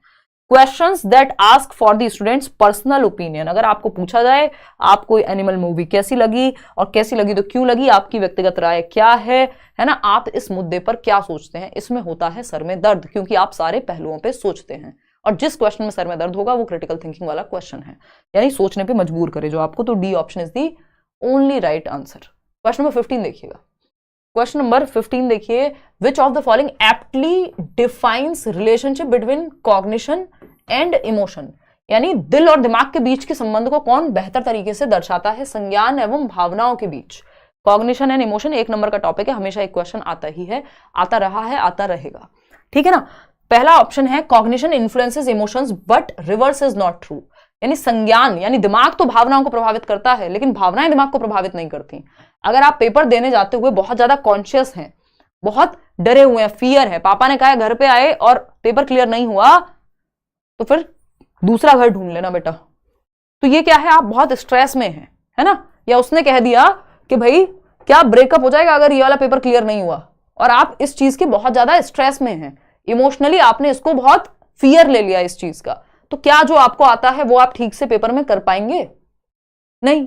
अगर आपने इसी चीज को एक चैलेंज की तरह ले लिया कि हाँ ठीक है यार, क्यों नहीं होगा, हमने अच्छे से तैयारी किया, देखते हैं जो होगा देखेंगे, तो वो इमोशन आपका अलग तरह से आपके दिमाग पर प्रभाव डालेगा। तो आप जो फील कर रहे होते हैं, जब आप बहुत स्ट्रेस में होते हैं, आपका दिमाग ठीक से काम नहीं करता, आपको चीजें याद रखने में दिक्कत होती है। मतलब आपके जो इमोशंस हैं वो आपके दिमाग को भी प्रभावित करते हैं। ऐसा नहीं सिर्फ दिमाग ही इमोशंस को प्रभावित करेगा, ये बाई डायरेक्शनल है, दोनों एक दूसरे को प्रभावित करते हैं। ऐसा नहीं है कि ये सिर्फ सिंगल डायरेक्शन में कि कॉग्निशन इमोशन को करेगा लेकिन इमोशन नहीं करेगा, ऐसा नहीं है। Emotions influence cognition but reverse is not true. यही बात, ये फिर से वही बात हो गई कि भावनाएं तो संज्ञान को करती हैं, यानी इमोशंस तो दिमाग को करेंगे, दिमाग नहीं करेगा। गलत, दोनों करते हैं एक दूसरे को। Cognition and emotion are two independent systems. ये बात सिर्फ तब काम आती है जब ज़ेज़ोंग लिखा हो पेपर में कि जो संज्ञान और संवेग हैं वो दोनों क्या हैं, स्वतंत्र हैं। ये बात ज़ेज़ोंग कहते हैं, जो कि एक थियरिस्ट हैं जिन्होंने ये थियरी दी है। इसके अलावा सब इंटरडिपेंडेंट मानते हैं। Emotion and cognition are interdependent on each other. भावनाएं और संज्ञान आपस में एक दूसरे से पर पारस्परिक रूप से निर्भर करते हैं, एक दूसरे से जुड़े हुए हैं। दिल और दिमाग एक दूसरे को प्रभावित करते हैं, ठीक है ना। अगर आपका दिमाग ठीक चल रहा है तो आप इमोशंस को भी मैनेज कर लेंगे, और अगर इमोशंस खराब चल रहे हैं तो वो दिमाग अच्छे खासे ठीक को भी खराब कर देगा, ठीक है ना। तो डी ऑप्शन, दोनों एक दूसरे को प्रभावित करते हैं। इसलिए बच्चे को ठीक इमोशंस में रखना है, डरा के नहीं रखना क्लास में। क्वेश्चन नंबर 16 देखिएगा। Language development is in primary classes is facilitated. प्राथमिक कक्षाओं में यानी कक्षा 1 से 5 के बीच में भाषा का विकास किस प्रकार संसाधित होता है, यानी बेहतर कैसे होगा, बताइएगा। संस्कृत में 8 नंबर आते हैं, इंग्लिश सोचना पड़ता है, न्यू पढ़ना रहेगा, सजेस्ट करिए क्या करूं। तो वो 8 नंबर आ रहे हैं तो फिर तो आपने सब्जेक्ट गलत लिया हुआ है रानी, है ना। इससे आसान तो आपको इंग्लिश लगेगा फिर, या तो आप पढ़ के नहीं जा रहे हैं या फिर कुछ तो गड़बड़ है, क्योंकि संस्कृत में 8 और 9 नंबर आ रहे हैं तो फिर आप मत लीजिए ना। संस्कृत ले क्यों रहे हैं आप, जब आप देख रहे हैं ये चीज लगातार। इंग्लिश में लिमिटेड ही टॉपिक है, ऐसा नहीं है, और इंग्लिश और हिंदी की पेडागोजी बिल्कुल सेम ही आती है पेपर में, ले सकते हो। या तो फिर इंग्लिश संस्कृत के सारे प्रीवियस ईयर कर डालो, बस उतना इनफ हो जाएगा और आपको वो कॉन्सेप्ट्स क्लियर हो जाएं।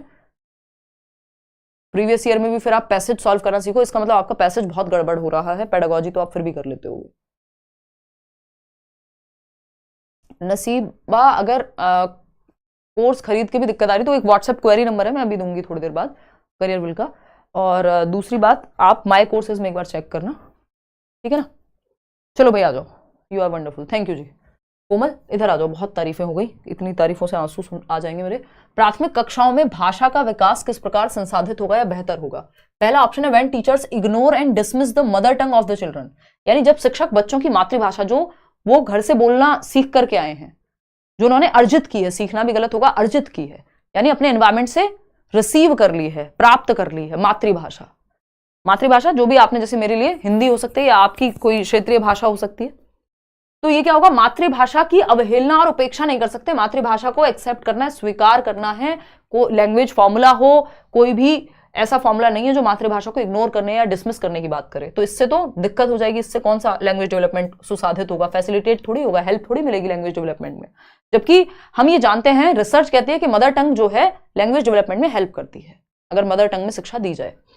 When teachers और अंडरस्टैंडिंग में भी, when teachers begin from signs and symbols rather than concrete objects, जब शिक्षक मूर्त वस्तुओं की बजाय संकेतों और प्रतीकों से शुरू करते हैं, यानी वो ये पेन दिखाने की बजाय वो पेन बोले, अब बच्चे ने सुना है पेंसिल, उसको समझ नहीं आ रहा पेन क्या है, तो जब अगर वो पेन दिखा भी देंगे और फिर बताएंगे कि ये पेंसिल होती है, इस पेंसिल को पेन कहते हैं अंग्रेजी में, तो आपने सिंबॉलिकली दिखाया ना, कॉन्क्रीट मूर्त चीज दिखाई, तब जाके पी फॉर पेन सिखाया। तो यहां पे उल्टा कह रहे हैं, तो ये तो गलत हो जाएगा कि आप मूर्त वस्तु ना दिखाओ, बस संकेतों से बता दो, तो मुश्किल हो जाएगी, बच्चे को कहां से पी समझ में आएगा। फिर आता है सी, ए फॉर एप्पल कहते हैं, तब तो जाके चीजें दिमाग में जुड़ती हैं कि ए ऐसा होता है, फिर इससे एप्पल बनता है, क्योंकि एप्पल मूर्त है, एप्पल उसने देखा है कहीं ना कहीं।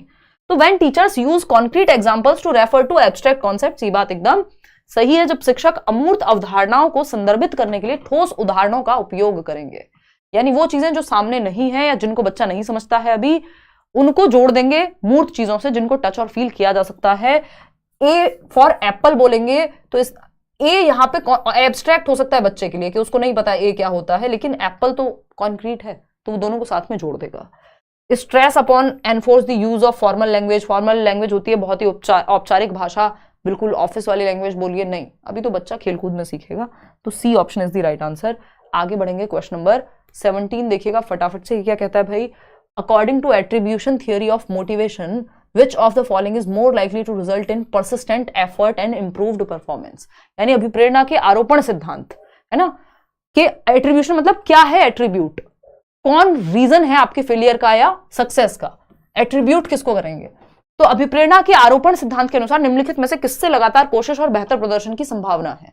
पहला ऑप्शन है internal attribution for failure as well as success. यानी बेहतर परफॉर्मेंस कब होगी बच्चे की, जब वो क्या माने कि फेलियर, अगर मैं फेल हुआ हूं तो दूसरों की वजह से या अपनी वजह से, कब वो बेहतर परफॉर्म करेगा। अगर वो ये मान लेगा कि मैं तो दूसरों की वजह से, मेरी तो टीचर अच्छा नहीं पढ़ाती, मेरे तो स्कूल में टीचर अच्छा नहीं पढ़ाती, ट्यूशन टीचर अच्छा नहीं पढ़ाती, मम्मी आपने किताबें नहीं दिलवाई थी, अगर वो बाहर रीजंस ढूंढेगा तो फिर तो जो रिजल्ट है वो इंप्रूव होने से रहा है ना। किसी भी चीज में अगर आप लर्निंग में अगर आप रीजंस बाहर ही ढूंढते रहेंगे, असफलता और सफलता दोनों के लिए आंतरिक आरोपण, यदि वो इंटरनल ढूंढेगा कि मेरी क्या कमी रह गई या मैं क्या कर सकता हूं, अगर एनवायरमेंट में भी चेंज लाना है तो उसके लिए मैं क्या करूं, तो अगर आरोपण आंतरिक होगा, यानी असफलता और सफलता दोनों के लिए आंतरिक आरोपण होगा, यदि इंटरनल एट्रीब्यूशन होगा तो बेहतर लर्निंग होगी। वो रीजन खुद में इंप्रूवमेंट की बात करेगा, ना कि आसपास। तो external attribution for failure as well as success, कि अगर पास हुए तो टीचर की वजह से हो गए, फेल हो गए तो भी टीचर की वजह से हो गए, जबकि आपको इंटरनल पे फोकस करना है यहां, an internal attribution for success. और जब फेल हो तो कहते दूसरे की वजह से, कि मैं अगर पास हुआ हूं तो मेरी वजह से और फेल हुआ हूं तो दूसरे की वजह से, तो ये गड़बड़ है।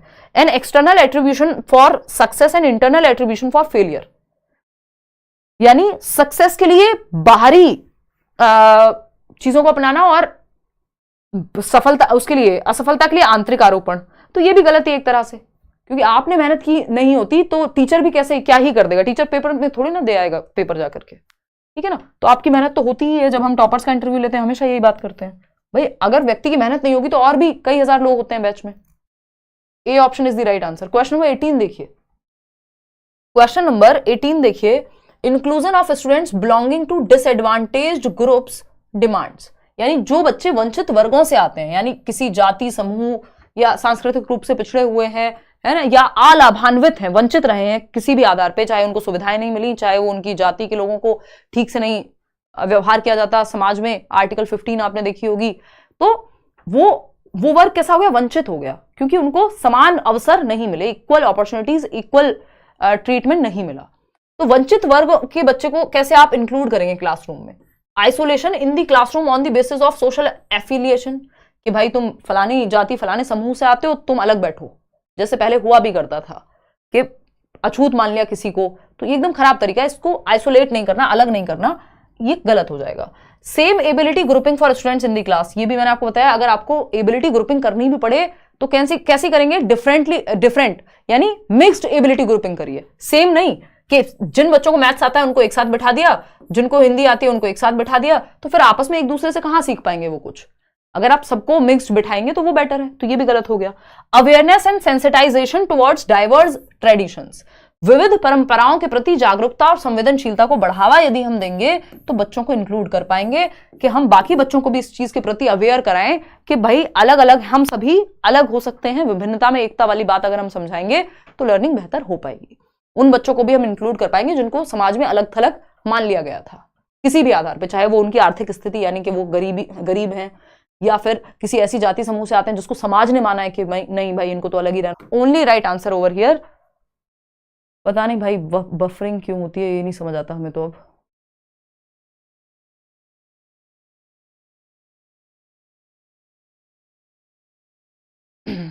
बहुत ही बढ़िया, यहां से तो सब ठीक ही चल रहा है। चलो यार आगे बढ़ेंगे। C option is the right answer. Question number 19 देखिएगा एक बार। बफरिंग इसमें भी हो रही है क्या? नहीं, ठीक है, चलो देखते हैं एक बार। Question number 19, while participating in a sports competition in class, Tanuj tells his friend that he will participate in the javelin throw and his sister can participate in jump rope because she is a girl and girls cannot throw javelin। यानी कक्षा में खेल प्रतियोगिता में हिस्सा लेते समय एक बच्चा है जिस बच्चे का नाम है तनुज, तनुज अपने दोस्त से कहता है कि मैं खुद तो जो है भाला फेंक में हिस्सा लूंगा, जेवलिन थ्रो, याद होंगे आपको नीरज चोपड़ा ना, है ना? हाँ, तो कई बार मैं वो चेंज कर देती हूँ उनका सरनेम, मेरे दिमाग में गलत फीडेड है ना, तो इसलिए कंफर्म करी थी। तो नीरज चोपड़ा जी की अगर हम बात करें, भाला फेंक, अब जेवलिन थ्रो सब जानते हैं, उनकी वजह से कह सकते हैं। तो भाला फेंक में वो ये कह रहे हैं तनुज कि क्योंकि मैं लड़का हूं तो मैं भाला फेंक में पार्टिसिपेट करूंगा, हिस्सा लूंगा भाला फेंक की प्रतियोगिता में, और मेरी जो बहन है वो रस्सी कूदने में शामिल होगी, रस्सी कूदने के गेम में हिस्सा लेगी, क्योंकि वह एक लड़की है। इसलिए नहीं कि मेरा इंटरेस्ट भाला फेंक में है, उसका रस्सी कूदने में है, ऐसा नहीं है। इन्होंने कह दिया कि वो एक लड़की है तो लड़कियों को क्या करना चाहिए, रस्सी कूदना, खो खो, बैडमिंटन, बस यही खेल लेना चाहिए, भाला फेंकना लड़कियों के लिए नहीं है। तो अब इस केस में ये क्या प्रदर्शन है बच्चे के दिमाग में, एक तो आया तो ये एनवायरमेंट से ही होगा, स्टीरियोटाइप है ये, सीधा सीधा क्या है ये, लिंग रूढ़िबद्धता है ना, कि अगर लड़कों को भी ये कहा जाए क्या लड़कियों की तरह रो रहे हो, तो ये भी क्या है, रूढ़िबद्धता है। ठीक है, इतनी बात क्लियर है, कोई दिक्कत परेशानी इस बात को समझने में? तो जेंडर रूढ़िबद्धता है ये, कि ये मान लिया जाए कि कोई काम कोई एक पर्टिकुलर जेंडर ही करेगा। अगर हम बात करते हैं, और इस पे हम चर्चा भी कल परसों भी की थी, इक्विटी होती है जब आप सेंसिटिव हो, यानी जो लड़कियों का इवन शॉर्टपुट होता है ना, गोला फेंक, तो वहां पे लड़कियों के लिए वजन कम होगा, लड़कों के लिए ज्यादा होगा। ये इक्विटी बेस्ड है, समता, नीड के आधार पे, कि हमारी बायोलॉजी जैसी है उस हिसाब से हमने दोनों के लिए अलग तरह का वेट रखा है। ये इक्विटी है, ये बेस्ट ऑप्शन है यहाँ पे, कि अगर जब भी आपको देखना हो कि क्या स्टीरियोटाइप रखें, इक्वालिटी रखें, इक्विटी रखिए आप। इक्वालिटी भी सब जगह काम नहीं करेगी, ठीक है ना, इक्वालिटी है बराबरी, कि हमें पता है कि जो जैविक क्षमता है लड़के और लड़कियों की वो डिफरेंट है, फिर भी हम कहें कि अगर ये लड़का है जो भी तनुज कहे मेरी बहन भी 25 किलो उठाएगी और मैं भी 25 किलो, तो चलो कम वेट है, तो ये एकदम इक्वालिटी तो है, लेकिन ये गलत है, ये इक्विटी के बेस्ड पे नहीं है, नीड के बेस्ड पे नहीं है, नीड बेस्ड नहीं है। तो जेंडर समता, यही जो पूरा रिजर्वेशन का कॉन्सेप्ट है, चाहे वो विमेन्स कोच अलग रखना हो मेट्रो में, चाहे वो बिहार में लड़कियों को अलग से रिजर्वेशन मिलना हो इतने %, क्योंकि ऑलरेडी अगर किसी को दबा के रखा गया है, आप उसको ये नहीं कहेंगे साथ दौड़ लो, पहले उसको ऊपर तो उठाओगे, वो इक्विटी है। ठीक है, कॉन्स्टेंसी होता है कि जैसे आप कपड़े बदल सकते हो वैसे आप जेंडर नहीं बदल सकते। 3 से 4 साल के बीच में ये समझ आ जाती है बच्चे में। क्वेश्चन नंबर 20 देखिएगा, क्या कहता है 20वां सवाल, विच of the following is a typical characteristic of dyslexia, यानी निम्नलिखित में से पठन वैकल्य की एक विशिष्ट विशेषता कौन सी है। डिसलेक्सिया का कैरेक्टरिस्टिक पूछा है, डिफिकल्टी इन फिजिकल कोऑर्डिनेशन, शारीरिक समन्वय में कठिनाई, डिफिकल्टी इन स्पेशल अवेयरनेस, यानी स्थानिक समझ में कठिनाई, difficulty in creative problem solving, या डिफिकल्टी इन फोनोलॉजिकल प्रोसेसिंग। ये लास्ट टाइम भी हमने डिस्कस किया था। फिजिकल कोऑर्डिनेशन होता है चलने फिरने, कोई चीज पकड़ने में दिक्कत, तो उसको हम एक तरह से डिस्प्रेक्सिया भी कह सकते थे, डिस्प्रेक्सिया या अप्रेक्सिया।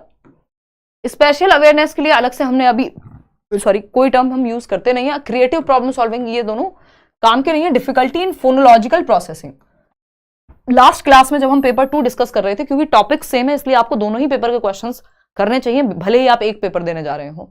ध्वन्यात्मक प्रसंस्करण में कठिनाई, इसको फोनोलॉजिकल अवेयरनेस क्या होती है, जब बच्चा लेटर्स और साउंड्स को एक साथ लेटर्स और साउंड को, जो उस लेटर की साउंड है, एक साथ जोड़ के नहीं दिमाग में कोरिलेट कर पा रहा, तब वो फोनोलॉजिकल प्रोसेसिंग में दिक्कत है, यानी वो साउंड से लेटर को नहीं जोड़ पा रहा। जब हम उसको बी और डी में वो कंफ्यूज हो जाता है, क्योंकि वो साउंड को कनेक्ट नहीं कर पा रहा, या रिवर्स में अगर वो पढ़ रहा है। ईशान अवस्थी का एग्जांपल दिया था, आपको याद होगा लास्ट क्लास में, सेम पिक्चर भी दिखाई थी, ठीक है ना, कि स्पेलिंग में बच्चों को दिक्कत होती है, वो बी को डी, 6 को 9, डॉग को गॉड पढ़ सकते हैं, गॉड को डॉग पढ़ सकते हैं, 100 को वॉज पढ़ सकते हैं, यानी रिवर्स पढ़ सकते हैं। फोनोलॉजिकल अवेयरनेस में दिक्कत होती है, मिक्स कर देंगे साउंड को, एनिमल को एमिनल पढ़ सकते हैं। इस तरह की समस्याओं पर हमने बात की थी।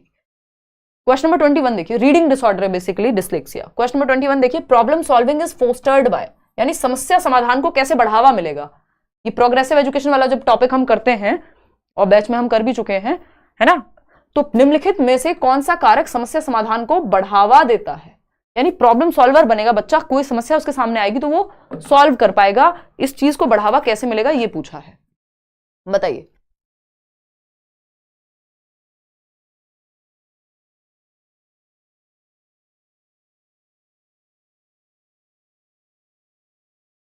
फटाफट से बताइए। सी ऑप्शन 79% लोग कह रहे हैं। देखो, problem solving is fostered by divergent thinking, ये बात एकदम सही है। कितने लोग? 78% लोग, 9% लोग सही जवाब दे रहे हैं। देखो, प्रॉब्लम सॉल्विंग के लिए पैसिव, जहां बच्चा पैसिव है वो कहां से समस्या समाधान करेगा? जब वो निष्क्रिय बैठ गया। रिस्पॉन्स सेट होता है, एक ही तरीका पता है बस आपको, कोई भी प्रॉब्लम हो बस एक ही तरीका, कि वही मम्मी वाली बात है कि कोई भी समस्या हो, बच्चा फेल हो, पास हो, पेट में दर्द क्यों ना हो, चलो फेल पास में तो मान भी लें कि समय बर्बाद कर रहा होगा, पेट में दर्द भी होगा तो वो रीजन फोन को बताएंगी, ठीक है ना, कि फोन बहुत देखते हो। फंक्शनल फिक्सनेस की अगर हम बात करें, कार्यात्मक स्थिरता, ये भी वही है कि आपका तरीका ही फिक्स हो गया है, कि हर बात आपका एक ही तरीका है जिसपे आप अटक गए हैं, किसी प्रॉब्लम को आपने सॉल्व किया और आप हमेशा फिर वही तरीका यूज करते रहते हैं जो कि काम नहीं आएगा। तो अपसारी चिंतन यानी डाइवर्जेंट थिंकिंग, जब आप दिशाओं में सोचते हैं कि एक प्रॉब्लम है तो इसके 50 सॉल्यूशन होंगे जरूर, या जब आप 4 चीजें सोचेंगे तब एक काम आएगी, तो यानी दिशाओं में सोचना, डाइवर्जेंट थिंकिंग। ये रचनात्मकता, क्रिएटिव थिंकिंग को भी बढ़ावा देता है। ओपन एंडेड थिंकिंग है, ये दिमाग खुला हुआ है इसका मतलब आपका, और आपको बच्चे में इसी को बढ़ावा देना है, दिमाग के खोलने को। मतलब डाइवर्जेंट थिंकिंग जिसको अपसारी चिंतन कहते हैं, और मैं आपको कहती भी हूं कि क्रिएटिविटी से जुड़ा हुआ कौन सा इनमें से, डाइवर्जेंट और कन्वर्जेंट में से डीसी साथ जाते हैं, सीसी नहीं। मतलब डाइवर्जेंट थिंकिंग चलती है क्रिएटिविटी के साथ, डाइवर्जेंट थिंकिंग क्रिएटिविटी को बढ़ावा देगी, लेकिन कन्वर्जेंट थिंकिंग क्रिएटिविटी को बढ़ावा दे ये बिल्कुल भी मतलब है ही नहीं पॉसिबल। तो ये सीसी साथ नहीं जाते, डीसी जाएंगे, यानी डाइवर्जेंट और क्रिएटिव थिंकिंग साथ में चलेंगी। तो अगर हम देखें डाइवर्जेंट थिंकिंग क्या है, दिशाओं में एक प्रॉब्लम है कि भाई प्रॉब्लम क्या है कि किसी एक सब्जेक्ट में दिक्कत है, सीडीपी में दिक्कत है, इसमें नंबर नहीं आ रहे, या संस्कृत में दिक्कत है, मान लो कोई बता रहा था, तो आप क्या करेंगे? सॉल्यूशन क्या हो सकते हैं भाई? अच्छा टीचर ढूंढें, नोट्स पढ़ें, अगर लेट्स पे फ्री नोट्स मिले हुए हैं, बैच लें, या और क्या हो सकता है, और क्या दिमाग में आएगा, किसी दोस्त से पढ़ लें जिसने पहले किया हो सीटेट, है ना, स्ट्रेटजी देख लें किसी टॉपर की, और इन सब का यूज करके एक कुछ अपना तरीका निकालें फिर। तो ये क्या है, आप दिशाओं में सोच रहे हैं, प्रॉब्लम एक है लेकिन आपने मल्टीपल सॉल्यूशन सोचे हैं कि इसको ऐसे भी डील कर सकते हैं, ऐसे भी डील कर सकते हैं, ऐसे भी डील कर सकते हैं, ऐसे भी डील कर सकते हैं। ये क्या है, मल्टीपल तरीके हो गए, प्रॉब्लम एक थी, यानी एक पॉइंट से दिशाओं में सोचना, इसीलिए डाइवर्जेंट या ओपन एंडेड थिंकिंग कहते हैं इसको, यानी कुछ आप नया सोच पाते हैं इसकी वजह से। ये क्लोज्ड एंडेड है जो कन्वर्जेंट थिंकिंग है, इसको अभिसारी बोलते हैं, डाइवर्जेंट को अपसारी चिंतन बोलते हैं। एक नंबर का क्वेश्चन आता ही है, ठीक है। वहीं अगर हम देखें कन्वर्जेंट को, तो अभिसारी यानी सिकुड़ता हुआ, ये फैलता हुआ है, डाइवर्जेंट, डाइवर्ज का मतलब ये अलग अलग दिशाओं में, अभिसारी यानी कन्वर्जेंट। मैंने आपको बताया सीसी साथ नहीं जाते, यानी कन्वर्जेंट और क्रिएटिविटी साथ नहीं जाते। हालांकि डिसीजन मेकिंग है, आपको कोई निर्णय लेना होगा तो कन्वर्जेंट थिंकिंग लगेगी, अपसारी चिंतन लगेगा, क्योंकि मल्टीपल दिशाओं से, अभिसारी सॉरी, तो मल्टीपल दिशाओं से आपके पास 4 ऑप्शन है, 4 लोग पसंद है, एक ही से करनी है भाई शादी, रिश्ते आए हुए हैं जो चलता है ना भारत में, तो रिश्ते आए हुए हैं, तो 4 रिश्तों में से एक चूज करेंगे जब आप, तो ये क्या है, कन्वर्जेंट थिंकिंग लगेगी। यानी जब आप 4 ऑप्शंस में से, क्वेश्चन है आपके सामने, 4 ऑप्शन है, कोई एक ही सही होगा, है ना, रिश्ते में बात अलग है, वो आपको जो सही लगे वो कर सकते हैं, लेकिन आपको एक डिसीजन मेकिंग करनी पड़ेगी कि 4 ऑप्शन में से ABCD में से एक ही सही होगा। जब आप पोल में जवाब दे रहे हैं, इसका मतलब आप कन्वर्जेंट थिंकिंग यूज कर रहे हैं, यानी आप डिसीजन मेकिंग के लिए कन्वर्जेंट थिंकिंग यूज करते हैं, ठीक। तो ये क्या है, अलग अलग दिशाओं से एक पॉइंट पे आना, एक डिसीजन पे आना। जब आप फिल इन द ब्लैंक, जब आप MCQ चूज करते हैं, तो ये क्या है, इसमें कन्वर्जेंट थिंकिंग लगती है। जब आप दिशाओं में, जब आप ऐसे टाइप के क्वेश्चंस लिख रहे हैं किसी पेपर में, UPSC हो या कोई भी आपका जो एग्जाम्स होते हैं B.Ed वगैरह के, वो ऐसे टाइप के क्वेश्चंस हैं, तो वो ओपन एंडेड थॉट उसमें लगेगा।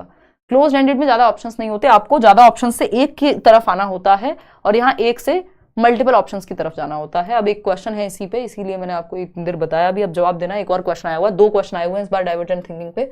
Divergent thinking, while divergent thinking is dash, convergent thinking is dash. अभी बताया है, अपसारी चिंतन यदि डैश है जबकि अभिसारी डैश है। बताइएगा फटाफट से, फटाफट जवाब देंगे, जल्दबाजी में नहीं देखना है, पढ़ाई को पढ़ाई की तरह लेना है, रील की तरह नहीं लेना है।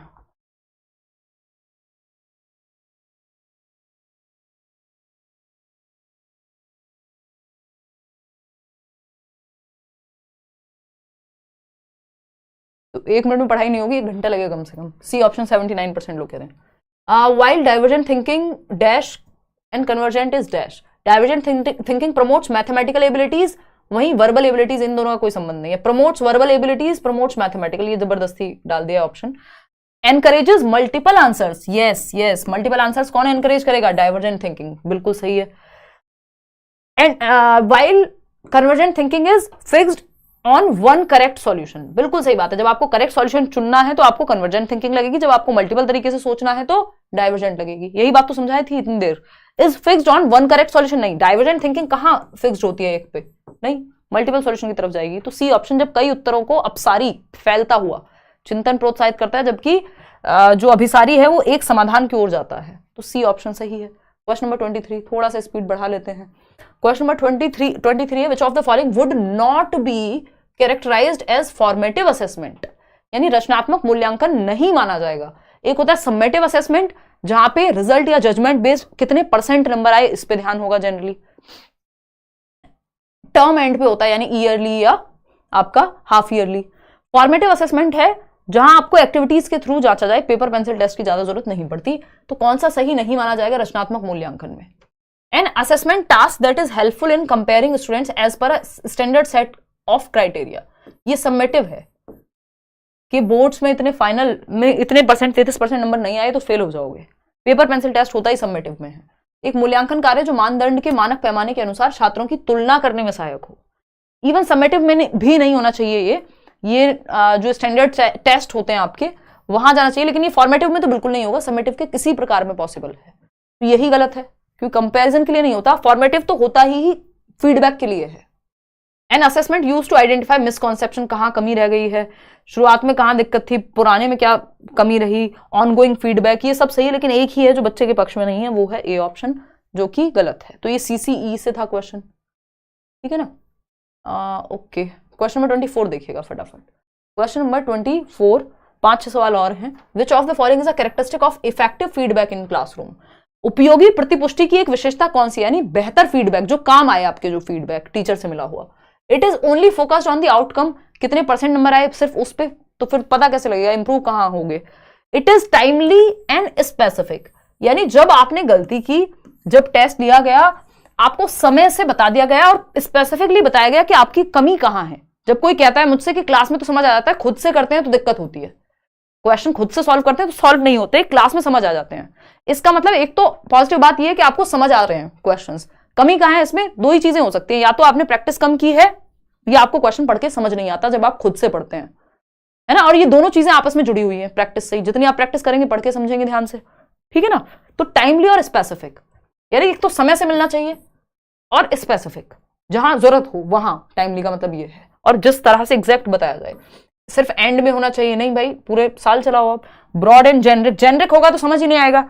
अरे भाई दिक्कत तो है तुम्हारे, अगर तुम खुद से सॉल्व नहीं कर पा रहे हो तो दिक्कत है, पढ़ते नहीं हो ठीक से। अगर ये मैंने कह दिया, इससे क्या पता लगेगा भाई आपको? पता इससे लगेगा ना कि या तो प्रैक्टिस में कमी है या पढ़ के समझ नहीं पा रहे हो, दोनों में से कोई एक है या दोनों है। तो ये स्पेसिफिक हो गया।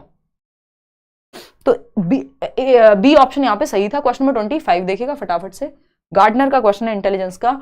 As per Howard Gardner's theory of multiple intelligence, बहुबुद्धि का सिद्धांत के अनुसार, which of the following set represents correct match of intelligence and associated characteristics, यानी इनकी 7-8 प्रकार की जो है आपकी इंटेलिजेंस है, उस 8 प्रकार में से कौन सा किसके साथ सही से मैच हो रहा है ये देखना है। म्यूजिकल जुड़ा हुआ है, परफॉर्मेंस और कंपोजिशन ऑफ स्किल्स नहीं, परफॉर्मेंस तो काइंस्थेटिक में होता है। Special intelligence, appreciating the natural world नहीं, ये नेचुरलिस्टिक यानी प्राकृतिक बुद्धि में होगा, प्राकृतिक वातावरण की सराहना करना। स्थानिक में तो दिशाओं का ज्ञान होना होगा, ठीक है ना। फिर आता है intrapersonal skill in understanding and relating to others, दूसरों को समझने में इंटरपर्सनल होता है, इंट्रापर्सनल नहीं। अंतः व्यक्तिक होना चाहिए था यहाँ पे। लॉजिकल, एक मिनट यार, लॉजिकल मैथमेटिकल है, स्किल ऑफ डांस और एथलेटिक एबिलिटीज, गड़बड़ हो गई यहाँ पे, ठीक। तो फिर इसमें सही क्या बचा? सबको तो हमने कैंसिल कर दिया। रुको एक बार, ये तीनों तो कैंसिल है। म्यूजिकल एक बार फिर से पढ़ लेते हैं। परफॉर्मेंस और कंपोजिशन स्किल्स, हाँ एक बार को पॉसिबल है। परफॉर्मेंस सिर्फ मैंने इतना ही पढ़ लिया था, तो वो फिजिकल परफॉर्मेंस दिमाग में आया, है ना। जबकि आपका, जब आप कोई एक गिटार भी बजा रहे हैं, वीणा भी बजा रहे हैं, तो वो भी परफॉर्मेंस है। तो प्रदर्शन या रचना करने के कौशल, कि आप कुछ नया बना पा रहे हैं, है ना, कंपोज कर पा रहे हैं, आप कोई नई धुन बना पा रहे हैं, लाइक AR रहमान जी, ठीक। तो ए ही सही होगा, वो मैंने पढ़ा गलत था, और यही बात अभी प्रूव हो गई जो मैं आपको कह रही थी कि कई बार हम पढ़ गलत लेते हैं, या तो प्रैक्टिस की कमी है, दो ही रीजंस होते हैं। तो ए सही, सी कैसे सही हो जाएगा? यहाँ पे इंटरपर्सनल होता तो ये सही हो जाता। रिलेटिंग टू अदर्स, अगर रिलेटिंग टू सेल्फ लिखा होता तो ये सही था। इंट्रापर्सनल, खुद को जानना अंतःवैयक्तिक है, लेकिन लोगों को जानना इंटरपर्सनल है, तो वो नहीं लिखा ना, सही मैच कैसे हो गया? सी नहीं है यहाँ पे, ए ही है, क्योंकि वो कंपोजिशन ऑफ साउंड लिखा है लेकिन पूरा नहीं लिखा है, तो वो उस तरह से घुमाया गया है क्वेश्चन को। विच of the following is correctly describes intrinsic motivation? Intrinsic मतलब इंटरनल मोटिवेशन। एक है आंतरिक अभिप्रेरणा, दूसरी है बाह्य यानी एक्सटर्नल। तो इंट्रिंसिक मोटिवेशन यानी आंतरिक अभिप्रेरणा, जिसका रीजन अंदर होगा वो आंतरिक है, सिंपल बात। जिसका रीजन बाहर नहीं होगा, पैसा, नाम, कोई और तीसरी चीज नहीं होगी, अवार्ड मिलेगा। इंट्रिंसिक में रीजन अंदर होगा। Motivation that comes from competition with others, अब इसमें रीजन बाहर हो गया, एक्सटर्नल है ये तो, क्योंकि रीजन बाहर है, दूसरों से बेहतर बनना है, इसका कोई अंत है। Motivation that comes from a fear of punishment, यानी ऐसा मोटिवेशन जो डर से आए, तो इसका भी रीजन एक्सटर्नल है, बाहरी रीजन से है, अगर आपको ये मोटिवेशन भय से आता है तो। Motivation that comes from external rewards, तो जब रीजन ही बाहर है, रिवॉर्ड मिलेगा उसके लिए, तो वो भी एक्सटर्नल है। एक ही ऑप्शन बचता है, पढ़ लेते हैं। Motivation that comes from personal enjoyment of the task, इसमें रीजन आंतरिक है, इसमें रीजन बाहर नहीं मिलेगा आपको, क्योंकि आपको मजा आता है किसी काम करने को, व्यक्तिगत आनंद आता है आपको किताब पढ़ने में, आपको जैसे मुझे टीचिंग में भी आता है, या फिर अगर मैं बात करूं आप एक गाना सुन रहे हैं तो आपको कुछ मिल थोड़ी रहा है उस गाने से, एंजॉयमेंट मिल रहा है। एंजॉयमेंट कोई ऐसी चीज है जिसको 250 ग्राम तोल के दे दोगे किसी को, एक्सटर्नल थोड़ी है, इंटरनल है। तो ये डी ऑप्शन। आगे बढ़ेंगे, क्वेश्चन नंबर 27 देखिएगा, ये क्या कहता है भाई। क्वेश्चन नंबर 27 कहता है which of the following is a की प्रिंसिपल ऑफ प्रोग्रेसिव एजुकेशन, निम्नलिखित में से कौन सा प्रगतिशील शिक्षा का एक प्रमुख सिद्धांत है। प्रोग्रेसिव एजुकेशन यानी चाइल्ड सेंटर, जॉन डुई की बात कर सकते हैं हम यहाँ पे। Learning should be based on, आज शाम में ही पढ़ा था, याद होगा आप लोगों को जो लोग बैच में होंगे। Learning should be based on authentic task, यानी प्रामाणिक कार्यों पर आधारित होनी चाहिए। चलो भाई, हो सकता है। बी ऑप्शन देखो, curriculum should be pre determined and universal, नहीं, फ्लेक्सिबल होना चाहिए करिकुलम, इस पे हम चर्चा कर चुके हैं। यूनिवर्सल तो फिर वही हो जाएगा कि मौका ही मत दो, फिर तो अमेरिका के बच्चे को भी वही पढ़ाओ जो यहाँ पढ़ा रहे हो, जबकि एनवायरमेंट के हिसाब से चेंजेस होने चाहिए। स्टैंडर्डाइज टेस्टिंग नहीं, डिफरेंशिएटेड चाहिए हमको। स्टूडेंट शुड पैसिव रेसिपिएंट होने चाहिए, शुड बी पैसिवली रिसीव, निष्क्रिय नहीं होना बच्चे को। सिंपल आंसर है एक, learning should be based on authentic task, यानी प्रामाणिक कार्य, यानी रियल लाइफ पे बेस्ड हो जो काम, जो जीवन, life education is life itself, यानी जीवन से जुड़े हुए एक्टिविटीज हो, सोशल प्रॉब्लम्स, डेमोक्रेटिक चीजें, टीचर को भी एक्टिव रहना है, बच्चे को भी, तो ए ऑप्शन ही सही बचता है। क्वेश्चन नंबर 28 देखिएगा, फटाफट से सॉल्व कीजिएगा। Impairment is dash while disability is dash, बहुत अच्छा क्वेश्चन है और ये मैं डिस्कस करती थी बैचेस में, और ये इस बार आया सीटेट में, मुझे बड़ा अच्छा लगा, है ना। जनरली ये नहीं आता था और इसमें गलती की है लोगों ने।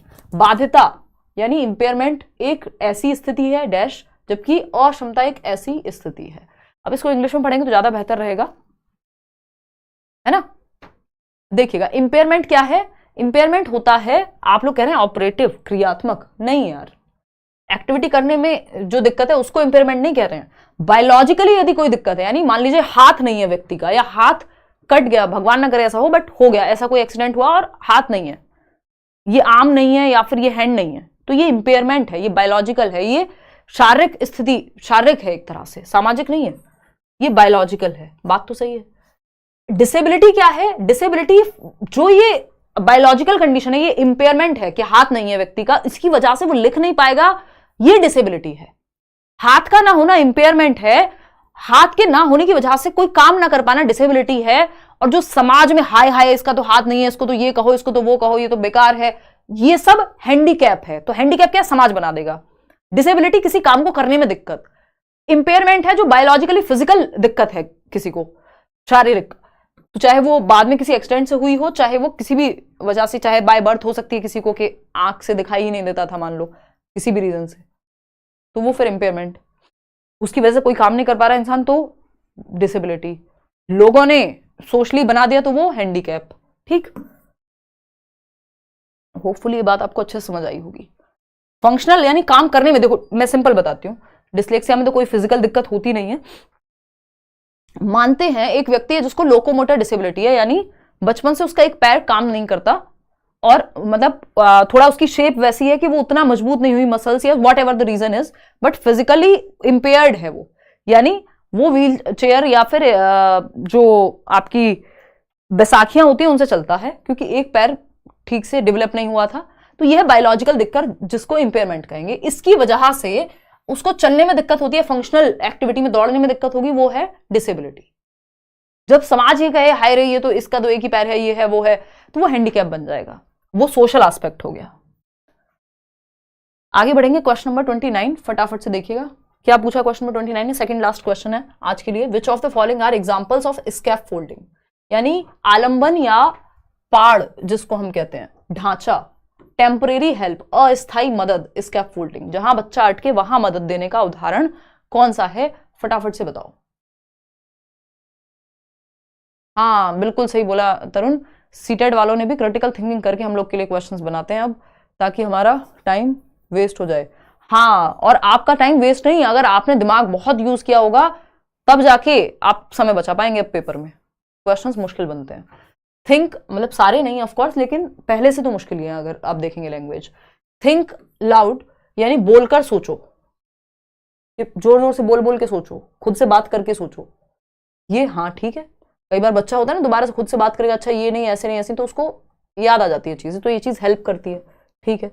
प्रॉम्प्ट्स एंड क्यूज, जहां जरूरत है बच्चे को संकेत या इशारे दे रहे हैं, हिंट्स दे रहे हैं, ठीक है, ये भी स्कैफोल्डिंग है। क्वेश्चंस पूछ रहे हैं तो उससे दिमाग एक्टिव होता है, सही है। हाफ सॉल्व्ड एग्जांपल्स, सही है। आधा, मान लो 4 स्टेप सॉल्व कर दिए, अब 5वें पे दिक्कत होगी तब वहां हेल्प करेंगे, उसके बाद खुद से करेगा सॉल्व। रोट रिहर्सल, रट्टे लगाना, रटकर दोहराव, 2 एकम 2 2 दूनी 4, बस रट्टे लगा रहे हैं, ये स्कैफोल्डिंग का उदाहरण नहीं है। स्कैफोल्डिंग मीनिंगफुल लर्निंग को प्रमोट करता है, ना कि रट्टाफिकेशन या रोट लर्निंग को। तो जहां ई है वो ऑप्शन हटा दो, बाकी सब सही है। यहाँ पे भी ई है, यहाँ पे बाकी के 2 ऑप्शन नहीं है जो कि सही है। तो ABCD तो आपका ए ऑप्शन में ही निहित है, तो यही सही है। लास्ट क्वेश्चन कर लेते हैं आज के लिए। क्वेश्चन नंबर 30 देखिएगा क्या कहता है। Question number 30, According to Kohlberg's theory of moral development, at what stage are children self-centered and see their own benefit and in doing something? Kohlberg के नैतिक विकास के सिद्धांत के अनुसार किस स्तर पर बच्चे आत्म केंद्रित होते हैं, यानी उनका ध्यान सेल्फ सेंटर्ड, खुद पे ही ध्यान है, उन्हें सोसाइटी से ऐसा कोई फर्क नहीं पड़ रहा, और किसी कार्य को करने में अपना ही लाभ देखते हैं कि मेरा स्वलाभ क्या है ना। सेल्फ बेनिफिट किस चीज में होगा, मैं क्यों जाऊं दुकान से बिस्किट लाने, अगर रिश्तेदार आए हैं तो बेइज्जती होगी, आपकी होगी, मुझे क्या है। मुझे अगर 5 रुपए मिलेंगे चॉकलेट खाने के लिए तो मैं दुकान से जाकर के सामान लेकर के आऊंगा या आऊंगी। यह है स्वलाभ, खुद के लिए सेल्फ बेनिफिट देखना एक तरह से। कौन सी स्टेज है? At the 3rd stage, in the 2nd level नहीं, 3rd स्टेज आते ही तो सोसाइटी आ जाएगी ना, कन्वेंशनल लेवल हो जाएगा, परंपराओं वाला। एट दी 5th स्टेज, यहां तो व्यक्ति फिर सेल्फ के हिसाब से चलेगा, वो सेल्फिश मोटिव नहीं, वो अपनी मॉरलिटी ही अलग बनाएगा। At the 1st stage, in the 1st level, 1st stage में तो वो पनिशमेंट से बचने के लिए काम करेगा। 1st स्टेज में तो वो ये कहता है मम्मी मारेंगी, चुपचाप से दुकान से बिस्किट ले आता हूं, पिटाई से बचना है तो, है ना। तो ये क्या है, डी ऑप्शन ही बचता है। At the 2nd stage in the 1st level, पहला लेवल है प्री कन्वेंशनल, कन्वेंशन से पहले तो सोसाइटी का सच उसको कोई फर्क पड़ता नहीं है ना। और जो 2nd स्टेज है वो है टिट फॉर टैट, जैसे को तैसा, मुझे क्या मिलेगा कोई काम करने पे, है ना। तुमने मेरा टिफिन खाया तो अब तुम्हें भी खिलाना पड़ेगा। इसको हम म्यूचुअल एक्सचेंज कह देते हैं, जो स्वलाभ मानसिकता होती है यहाँ पे। आउट ऑफ 30 क्वेश्चंस कितने ठीक हुए, ये टेलीग्राम पे PDF आपको मिल जाएगा। अगर आप बैच में जुड़ना चाहते हैं, मैं चैप्टर वाइज पूरा जो आपका बैच है वो चल रहा है करियर विल ऐप पर। बाकी टीचर्स अपना सब्जेक्ट ले रहे हैं, मैं अपना सब्जेक्ट लेती हूँ, कंप्लीट बैच है ना। तो आप जुड़ सकते हैं। क्लासेस आपकी अब छुट्टी भी खत्म हो गई है होली की, और क्लासेस तो चल ही रही हैं। वेबसाइट से अगर आप ले रहे हैं ये careerwill.com से, करियर ऐप डाउनलोड करके वहाँ रजिस्टर करके वेबसाइट से अगर आप बैच लेते हैं तो ये डिस्काउंटेड फी पे आपको मिलेगा, नहीं तो 20% एक्स्ट्रा हो जाएगा। फिर लाइक शेयर सब्सक्राइब आप कर दीजिएगा अगर सेशन आपको पसंद आया हो। कल मिलेंगे 9 बजे, और ऐसे ही सीटेट के लिए काम की चीज़ें करते रहेंगे। आउट ऑफ 30 कितना स्कोर किया वो आप बताइए, किसी क्वेश्चन में डाउट हो वो आप बताइए, कोई और बात कहनी हो सुननी हो वो आप बताइए।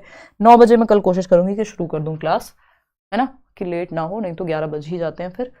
और वर्ड्स में कंफ्यूज हो जाती हूँ, CDP कैसे इंप्रूव करूँ। देखो तृप्ति, एक तो ना सारी एक्सपेक्टेशन खुद से एक ही दिन में नहीं रख लेनी, अभी 2 सेशन हुए मात्र। आप कुछ दिन जुड़े रहिए, सीटेट तक तो खैर दुनिया ही बदल जाएगी, 30 आउट ऑफ 30 भी ले आओगे, लेकिन कुछ दिन में आपको पता लग जाएगा कि आपके कॉन्सेप्ट्स बेहतर हो रहे हैं और आपको पढ़ के समझना बेहतर आ रहा है, क्योंकि आप स्कैफोल्डिंग मिल रही है आपको लेट्स लर्न से, या क्योंकि जिस तरह से मैं पढ़ के समझ रही हूँ फिर आपका भी वो थिंकिंग जो है वो अलाइन हो जाएगी कि आप भी उस तरह से फिर समझ पाएंगे। उसमें समय लगेगा, एक ही दिन में सब कुछ नहीं हो जाता। लर्निंग क्या है, ग्रेजुअल प्रोसेस है। अभी पढ़ा था ना, प्रोडक्ट नहीं है, कोई गोली नहीं दे सकता आपके दिमाग में कि भैया ये टैबलेट खा लो 30 में से 30 आ जाएंगे। वो समय लगेगा, पढ़ना पड़ेगा, रोज लाइव क्लास अटेंड करनी पड़ेगी। हाँ जो गलत है, क्योंकि वही सही है क्योंकि पूछा ही गलत था। 21 आए हैं 30 में से, कोई बात नहीं, नंबर पे बहुत ज्यादा फोकस नहीं करना, ये शुरुआती क्लासेस हैं, अभी धीरे धीरे चीजें क्लियर होती जाएंगी। 28 भी आ रहे हैं किसी के, 22, बहुत बढ़िया, गुड नाइट भाई, कल मिलते हैं। मॉक टेस्ट के फॉर्म में हम करेंगे, कल से क्वेश्चंस डिफरेंटली करेंगे। Okay bye bye. Theory batch में चल रही है भाई। टेक केयर, गुड नाइट, कल मिलते हैं 9 बजे शाम को यूट्यूब पे और बैचेस में।